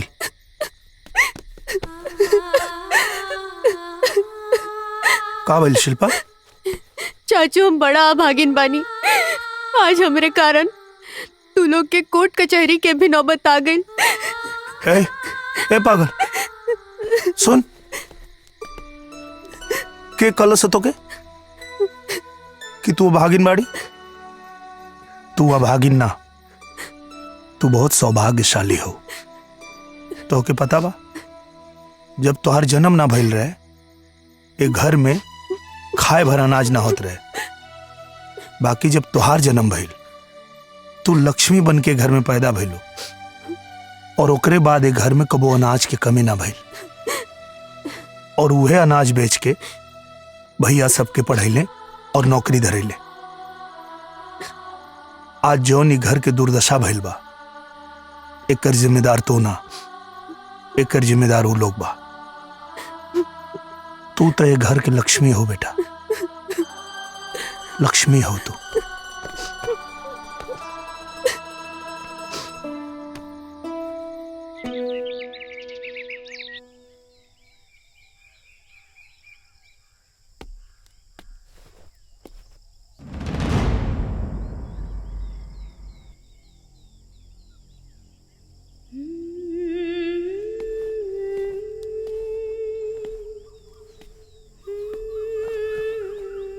मम्मी तू रोत हो? रोवाला से का दुख भाग जाई। कल से तू कुछ ना खैलू। अगर तू कुछ ना खैबू और तारा के कुछ हो जाई तो हमनी के का होई मम्मी?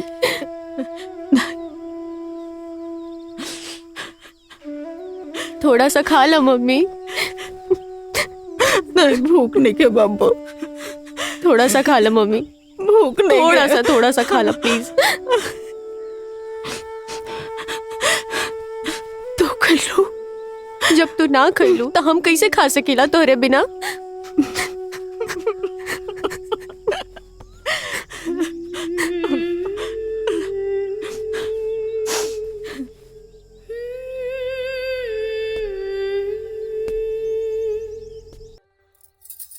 जीतू रुका। जीतू हमके पता बा तू बहुत समस्या में बाड़ा, लेकिन हम तो के ऐसे उदास और निराश नहीं देख सकत। तो हमर जान हवा, तुहार आंख में आंसू ना, होठ पे मुस्कान अच्छा लगेला। सुमन,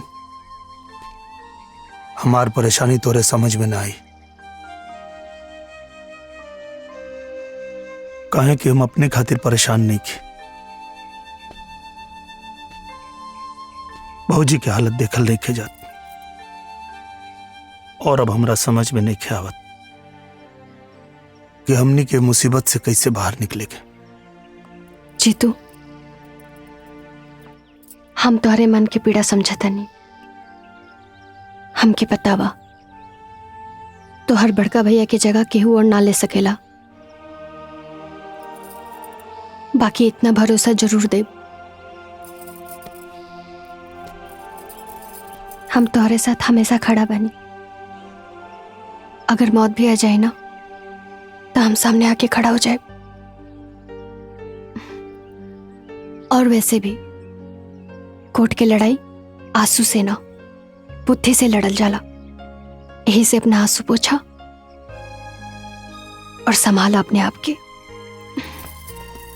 हम जाने ले हमार जीतू कमजोर ना, एक बहादुर इंसान बड़े, और बहादुर इंसान कभी हार ना माने ले। जीत तो हार होए।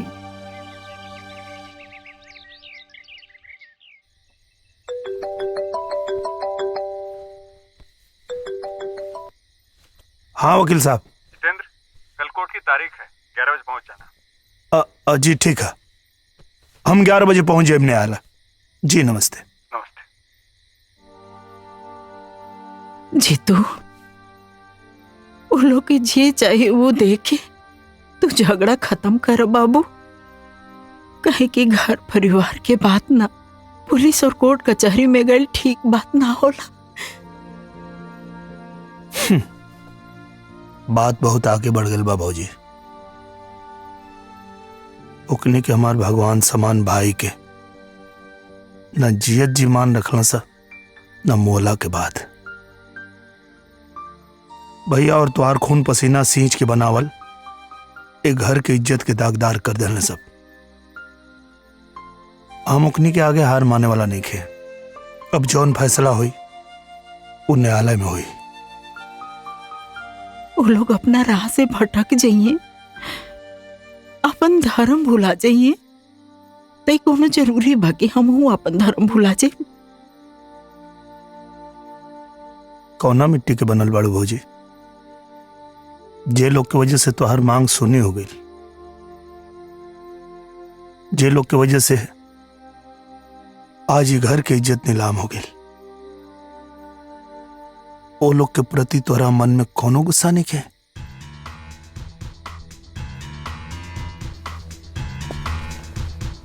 तू ओकनी के माफ कर सकत अरु भौजी, लेकिन हम ओकनी के माफ नहीं कर सकत। ना।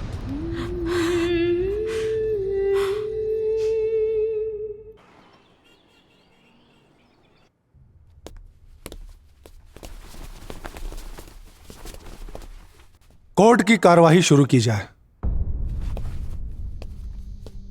योर ऑनर, बंटवारे की रेखा एकदम स्पष्ट है, इसमें थोड़ी भी उलझन नहीं है। हमारे क्लाइंट 4 भाई हैं। अब लाजमी है कि चारों का बराबर बराबर का बंटवारा होना चाहिए। लेकिन उसमें जितेंद्र जी, जो हमारे क्लाइंट के सबसे छोटे भाई हैं, इनके मन में बेईमानी घुस गई है। ये चाहते हैं कि सारा खानदानी पुश्तानी जो जमीन है, जो प्रॉपर्टी है, सारा इनके अकेले के नाम हो जाए। हमारे क्लाइंट राजेंद्र जी और सुरेंद्र जी जब बंटवारे का नाम लिए तो पूरी तरह से वायलेंट हो गए, आग बबूला हो गए और हाथापाई पे उतर आई, यहां तक कि जान से मारने की कोशिश भी की और नजदीकी पुलिस थाना में रिपोर्ट भी दर्ज कराई। आप इसे देख लीजिए सर।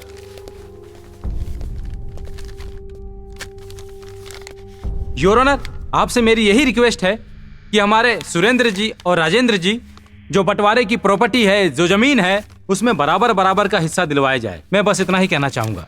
Thank you. बचाव के वकील को कुछ कहना है? जी योर ऑनर, आपकी इजाजत हो तो हमारा क्लाइंट अपना पक्ष खुद रखना चाहता है आपके समक्ष। इजाजत है। Thank you your honour.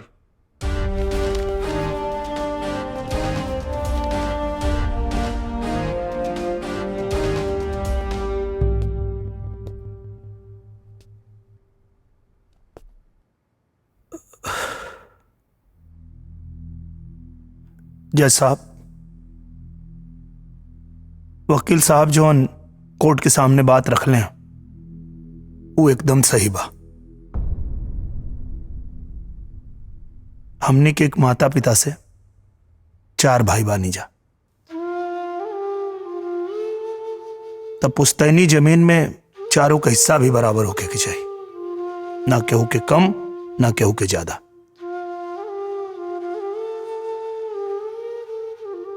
लेकिन जज साहब, वकील साहब आधा अधूरी बात बतौले हैं।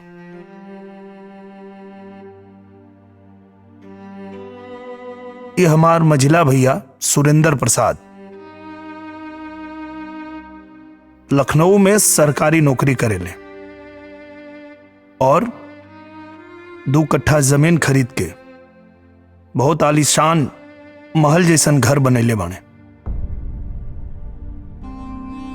हमार मझली भाभी मीना देवी जी के नाम से 10 लाख रुपया के फिक्स डिपॉजिट के लिए बने, 5 लाख रुपया के गहना भी बा। वैसे ही हमार दूसरका भैया राजेंद्र प्रसाद के नाम से भी गाड़ी, घर, बंगला, बैंक बैलेंस और जेवर भी बा।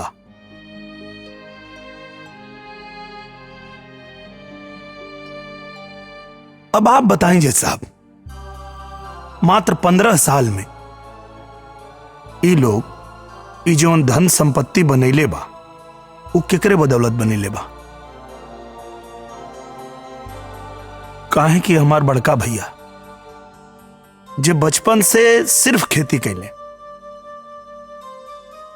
और वो कुछ ना कर पाइले।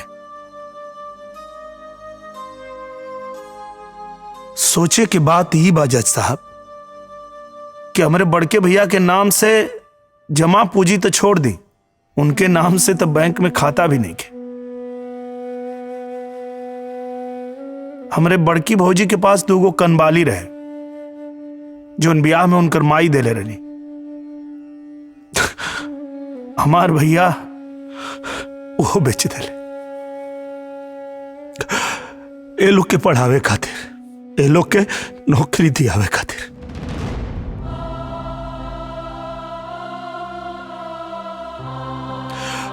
हमरे बड़के भैया के पास पुश्तैनी जमीन और घर के अलावा कुछ ना रहे जज साहब। जौन भी कमैले परिवार की तरक्की खातिर, परिवार के आगे बढ़ावे खातिर सब खर्च कर देले। योर ऑनर, ये जितेंद्र जी किस्सा कहानी सुना के क्या साबित करना चाहते हैं? बंटवारे का मामला बिल्कुल साफ और सुलझा हुआ है। ऐसी कहानियां सुना के इसका क्या मतलब योर ऑनर? एकर मतलब बा जज साहब, जौन बात हम बता रहल बानी वो किस्सा कहानी नहीं खे, एक के हमन जी रहल बानी जा। हमार बात छोड़ दी जज साहब, ये दोनों भाई लोग से पूछी कि अगर बड़का भैया ए लोग के अपने तरह खेती बाड़ी में लगा देले होते, पढ़ैले लिखैले ना होते, नौकरी ना धरीले होते, तो का आज ये लोग अपने नाम से इतना संपत्ति बना पाते? हमार बड़का भैया खुद भूखे रहले, अपने खुद फाटल कुर्ता पहनत रहले, लेकिन परिवार में केहू के कोनो कमी ना होके देले। और जज साहब, अक्सर हम बड़का भैया से पूछत रही, भैया तू अपने नाम से संपत्ति काहे नहीं बनावत? तो हमार भैया का खले,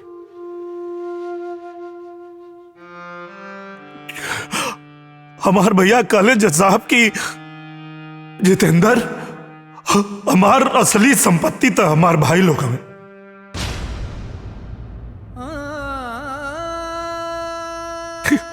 और ऐसा देवता समान भाई के बेटी के बियाह होके के टाइम आई तो ही दोनों लोग बंटवारा करे चलाइल जज साहब। हमारे भैया के बंटवारा से भी इनकार ना रहे। हमार भैया तो सिर्फ इतना चाहत रहे कि जब तक हम जीवित बानी तब तक बंटवारा मत करा, हमरे मर गेले के बाद बंटवारा कर लिया लो। योर ऑनर, कोर्ट में फैसला सबूत और गवाह के आधार पर होता है। इसमें सेंटिमेंटल और इमोशनल बात की कोई जगह नहीं होती। सारे सबूत और गवाह हमारे क्लाइंट के पक्ष में है। आप फैसला सुनाइए। हम माननीय न्यायालय के सामने अपन बात रखे के चाहता नहीं जज साहब। आज ही जोन केस पे जीरा चल रहा बा, ई खाली हमरे घर के समस्या नहीं के जज साहब, ई देश के हर घर के समस्या बा। संयुक्त परिवार भारतीय संस्कृति के सबसे बड़ धरोहर है और यहां हमने के सब लोग संयुक्त परिवार से बानी जा, लेकिन हमने के देख रहा बानी जा कि आज अपन अलग से बनावे के आपाधापी में लोग अपन ईमान धर्म सब छोड़ रहा बा जज साहब। ये बात बिल्कुल सही बा कि कोर्ट में भावना खातिर कोनो जगह नहीं खे, लेकिन जज साहब परिवार बिना भावना के ना चल पाई। परिवार के फले फूले खातिर के त्याग, तपस्या और भावना की जरूरत पड़ेला जज साहब।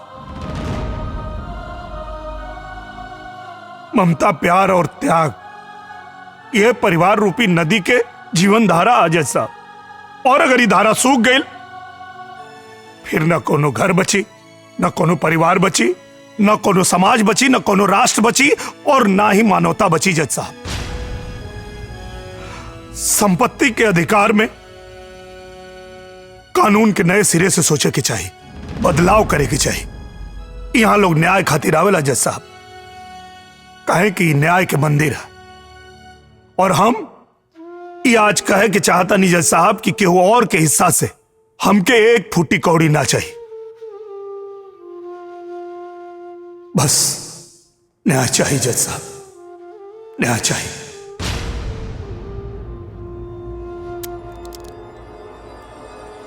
भगत जी संभालिए अपने आप को। भैया भैया हाय, कोई भैया मत करना। ये केस तो खत्म हो गया और मेरे मुवक्किल को न्याय नहीं मिला। बंटवारे की आड़ में रिश्तों का और दिलो दिमाग का बंटवारा पहले ही हो जाता है। मैं अदालत से पूछना चाहता हूं कि ये बंटवारा कब तक अपनों से अपनों की जान लेता रहेगा, क्योंकि जब अदालत से न्याय होता है तो एक के घर में तो दिया जलता है लेकिन दूसरे के घर में अंधेरा हो जाता है मिलॉर्ड।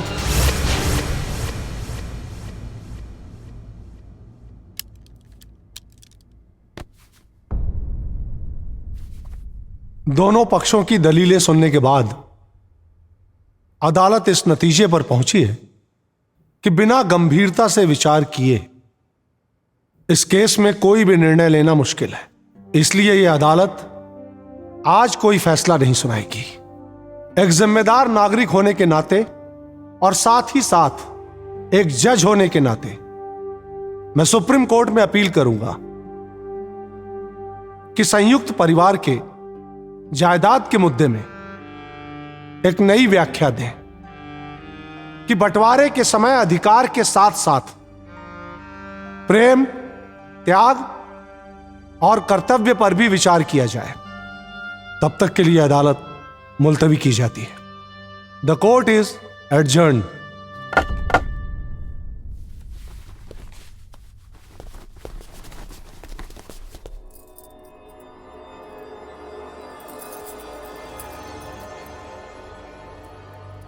इतना देर हो गई अभी तक ना आइले, पता ना कोर्ट में का होत हुई। ना छोटकी, सब ठीक हुई, तू चिंता ना करा। हमके लगा था वो लोग आ गए। तू बैठा, हम देख के आवतनी।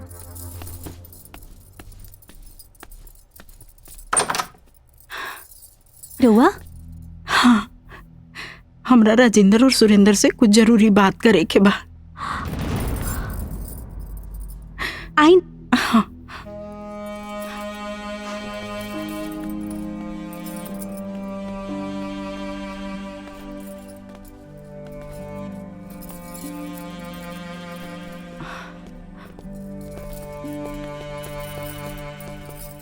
आओ लागतानी भाभी। खुश रह बेटा, खुश रह। प्रणाम भाभी। खुश रह।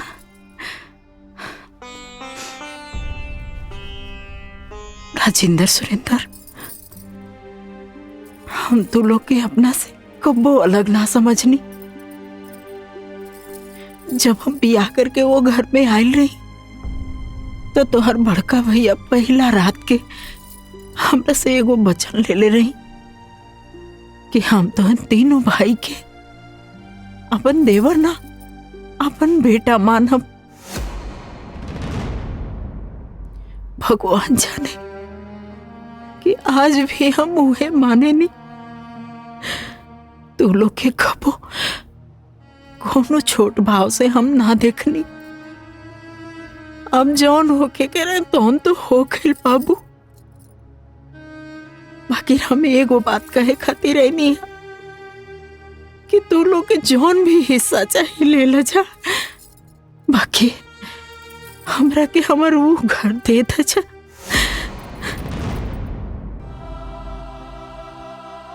काहे कि वो घर में हमने जिंदगी के सारा रिश्ता नाता सारा दुख सुख जुड़ल बा।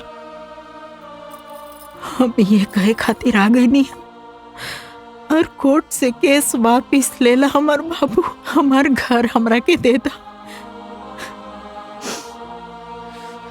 काहे कि कोर्ट में हम अपना घर के तमाशा नहीं की बनावल चाहत। बड़की दीदी अब जे हुई उ कोर्ट से हुई। रवा जाइए जैसे कोनो इमोशनल ड्रामा काम न करी। जाइए जैसे। ना छोटी तू ऐसा काहे बोला तड़ू। हम यहाँ कौन इमोशनल ड्रामा करे खातिर नहीं आए। अच्छा तो रउआ यहाँ काहे आई नहीं? हाँ हाँ देखले रहनी ना ओ दिन कैसे जितेंद्र हमनी के ऊपर रावण जैसन गरजत रहे। कैसे जितेंद्र बाबू हमनी के लाठी लेके दौड़ौले रहे। तब कहाँ गए रहे राउर इमोशन, राउर भेदभाव और ई जौन मोट मोट आंसू बहता ई कहाँ गए रहे ओ दिन? ठीक है कहलू दीदी, सही मुद्दा उठौलू हा। उ दिन तो बड़का शेर बनत रहे ना। कोर्ट देख के अकल ठिकाने आ गई। उनके ऐसे मुक्ति ना मिली। ओकरा के जेल भिजवाए के ही पड़ी। ई कसम खैले बानी। जाइए जैसे जाइए। इतना कठोर मत बना तू लोग। हमरा जितेंद्र से जौन भी गलती हो गई ओकरा लिए हम माफी मांगे खातिर आयल बनी। हमरा के माफ करता जा। छोटे हम बड़ होके तोहरा गोड़ पड़ता नहीं। जाइए जैसे।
जितेंद्र ये का करे तारा?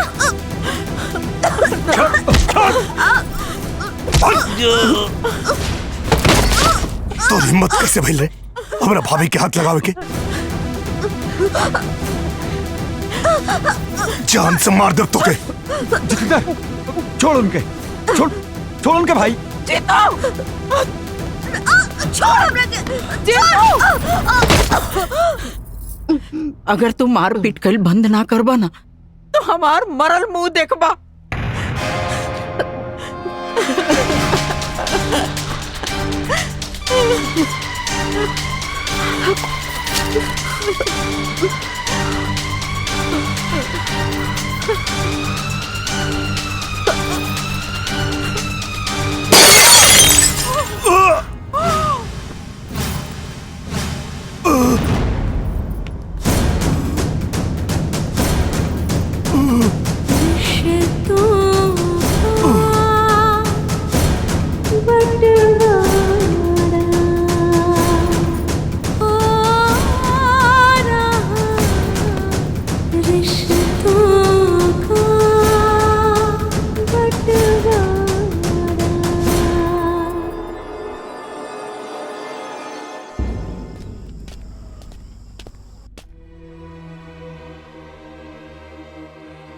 तरह नहीं पता तू कितना बड़ा पागलपन कर चुकल बड़ू। अगर जितेंद्र पुलिस के सामने हमनी के खिलाफ बयान दे दलस तो सब बंटवारा के सपना धोइला के धोइला रह जाई और हमनी पर हाफ मर्डर के केस भी हो जाई।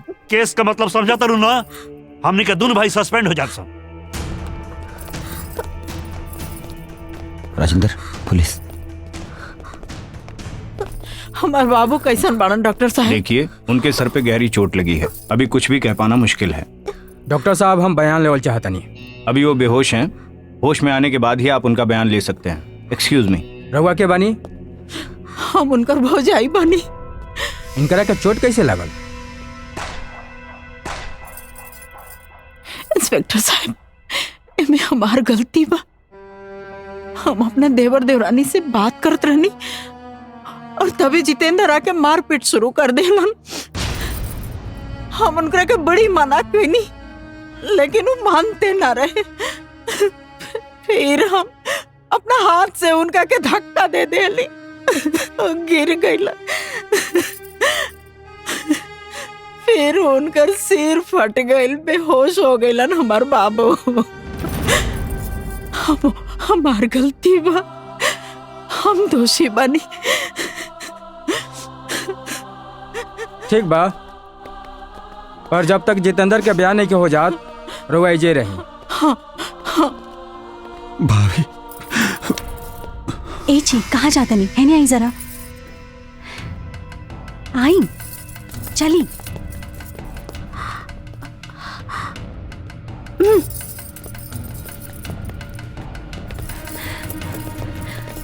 जॉन भाई बहुत अच्छा भाई।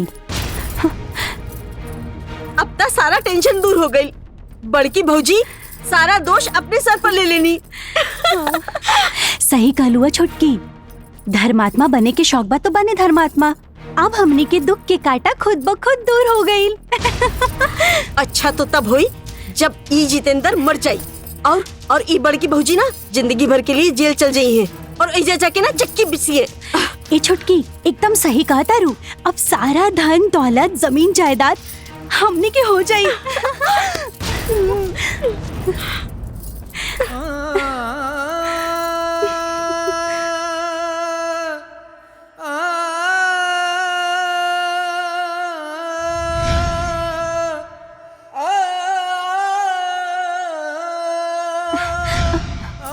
ए जी, रोआ के का हो गई? कहाँ खो गई नी? कहाँ?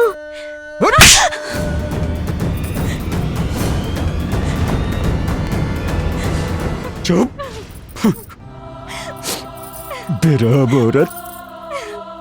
यप, का करल बानी?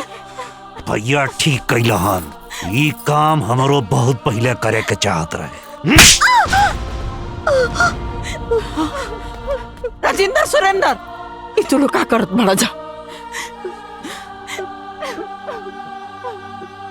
मत रुका भौजी, ये दोनों वही के काबिल बाड़ी सन।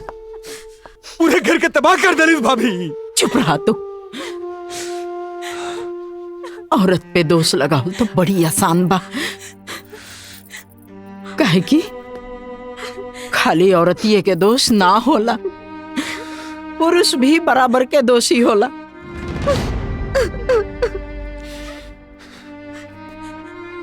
जब ये लोग अनाप शनाप बोलत रहे तो तोलो के दिमाग कहाँ गई रहे?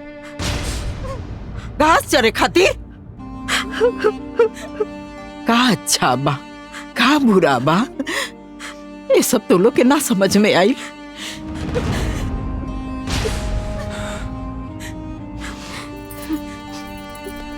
डॉक्टर साहब, पेशेंट को होश आ गया। जितेंद्र, रुकी, पहले बयान हुई, ओकरा बाद के हुआ उससे मुलाकात हुई।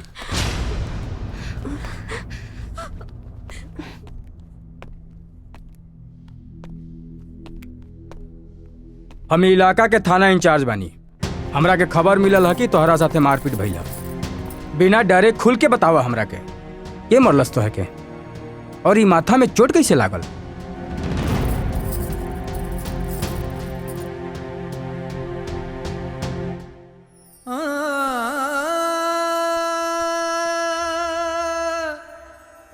आपसे के कहल कि हमरे साथ मारपीट भइल बा। हमरे साथ कोनो मारपीट नहीं के भइल। वो हम छत पे चढ़त रही और सीढ़ी पर से पैर फिसल गई। हम सर के बल गिर गए नहीं, ओकरे बाद बेहोश हो गए। हमके याद नहीं कि ओकरे बाद का भइल। तू सच बोल रहल बाड़ा कि केहू के दबाव में आकर झूठा और गलत बयान दे रहल बाड़ा? हम एकदम सही कहा ताने, हमरे साथ कोनो मारपीट नहीं के भइल।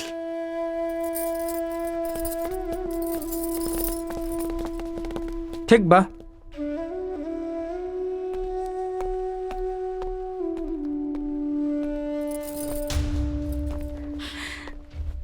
बयान हो गई।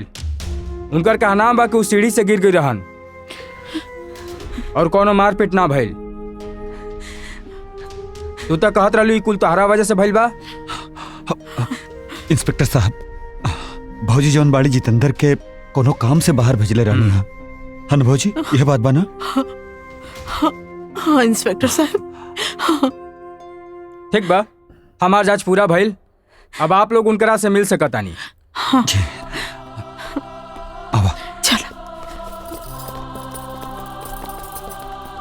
बाबू, हमार बाबू।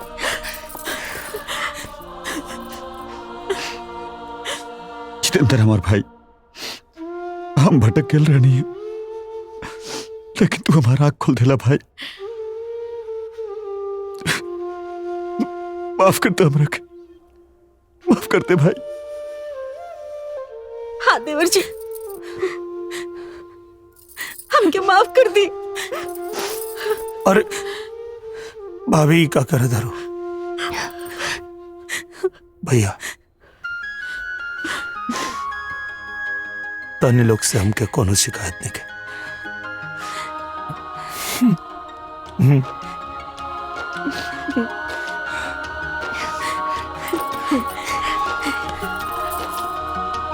जज साहब, हमार छोट भाई जितेंद्र सही तर्क दे रहल बाड़न। जब पुश्तैनी जायदाद के बंटवारा हो सकेला तो नौकरी करके इकट्ठा कैल जायदाद में बंटवारा काहे ना हो सकेला?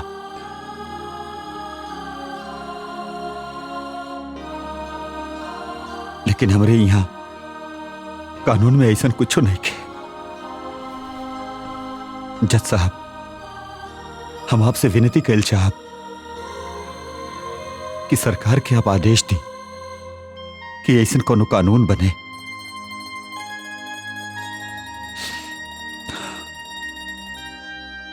रहल बात जज साहब केस के, तो हम केस वापस लेता नहीं।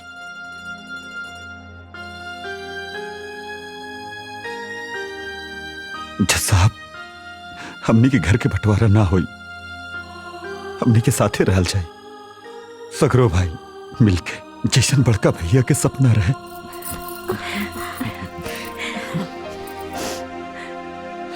गुड,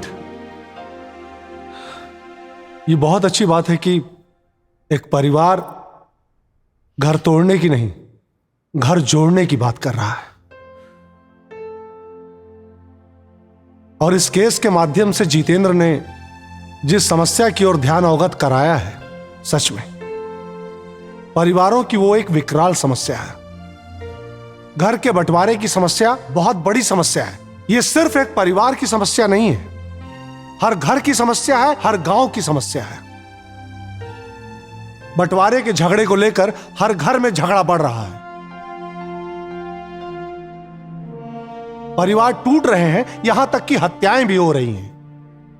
जितेंद्र ने जो बात कोर्ट के सामने रखी, अदालत उससे सहमत है और इस बात से भी सहमत है कि सरकार को कानून में संशोधन करके नया कानून बनाना चाहिए। पारिवारिक झगड़े के मामले को लेकर हम सरकार को चिट्ठी लिखेंगे इस मुद्दे को लेकर, और इतनी गंभीर समस्या की तरफ अदालत का ध्यान आकर्षित करने के लिए अदालत जितेंद्र की आभारी है।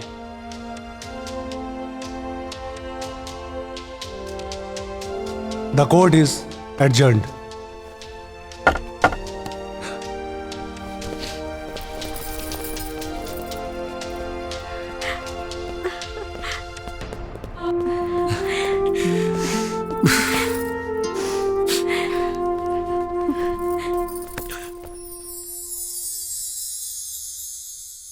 भैया हमने के माफ कर दी और आज के बाद रघुआ जवन चाहत रहनी है अब वो है ये घर में हुई।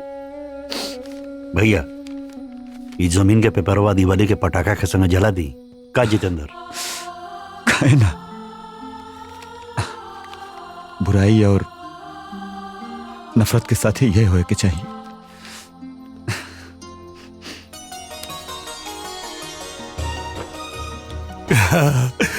बुराई सब जल गई।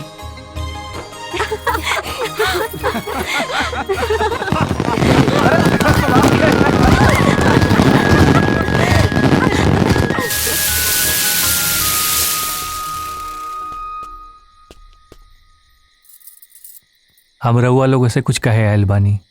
कहीं हमार बाबूजी बदला दुनिया के समझ ना पहले, लेकिन आज ही देश में का पूरा दुनिया में ही साबित हो गई बा कि लड़का लड़की में कवनो अंतर नहीं है। अरे जितना पैसा लड़का के पढ़ावे में लगा था उतना ही पैसा मेहनत लड़कियों के पढ़ावे में लगा था। तो ऐसा काहे बा कि जब लड़की के शादी हुई तो लड़की वाला के दहेज देवे के पड़ी और लड़का वाला के ना देवे के पड़ी? ई कैसन प्रथा बा? अरे हम तो कहा तानी कि कुप्रथा बा। आज हम ई कुप्रथा के विरोध करतानी।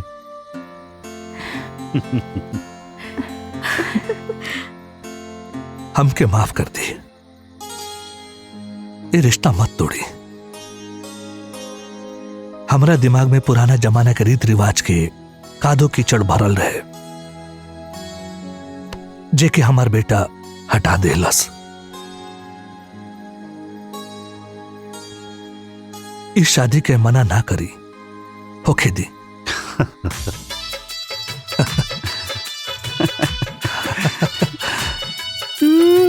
वक्रतुंड महाकाय सूर्यकोटि समप्रभा। चला हमने भी शादी कर ली। अरे ऐसे कैसे शादी करबो? तैयारी खातिर थोड़ा वक्त भी तो चाहिए। भर्गो देवस्य धीमहि धियो यो न प्रचोदयात्। ओम गणानां त्वा गणपतिगुं हवामहे निधिनां त्वा निधिपतिगुं हवामहे प्रियानां त्वा। तनी बुद्धि अप्लाई करी। अच्छा हाँ तो अभी टाइम लगी ना। जी हम कोर्ट मैरिज की बात करे तनी। अच्छा सब पता करके बैठल बाड़ू। सही बात। दोनों जाने पति पत्नी हो गए लोगन। तो कर लिया जाओ।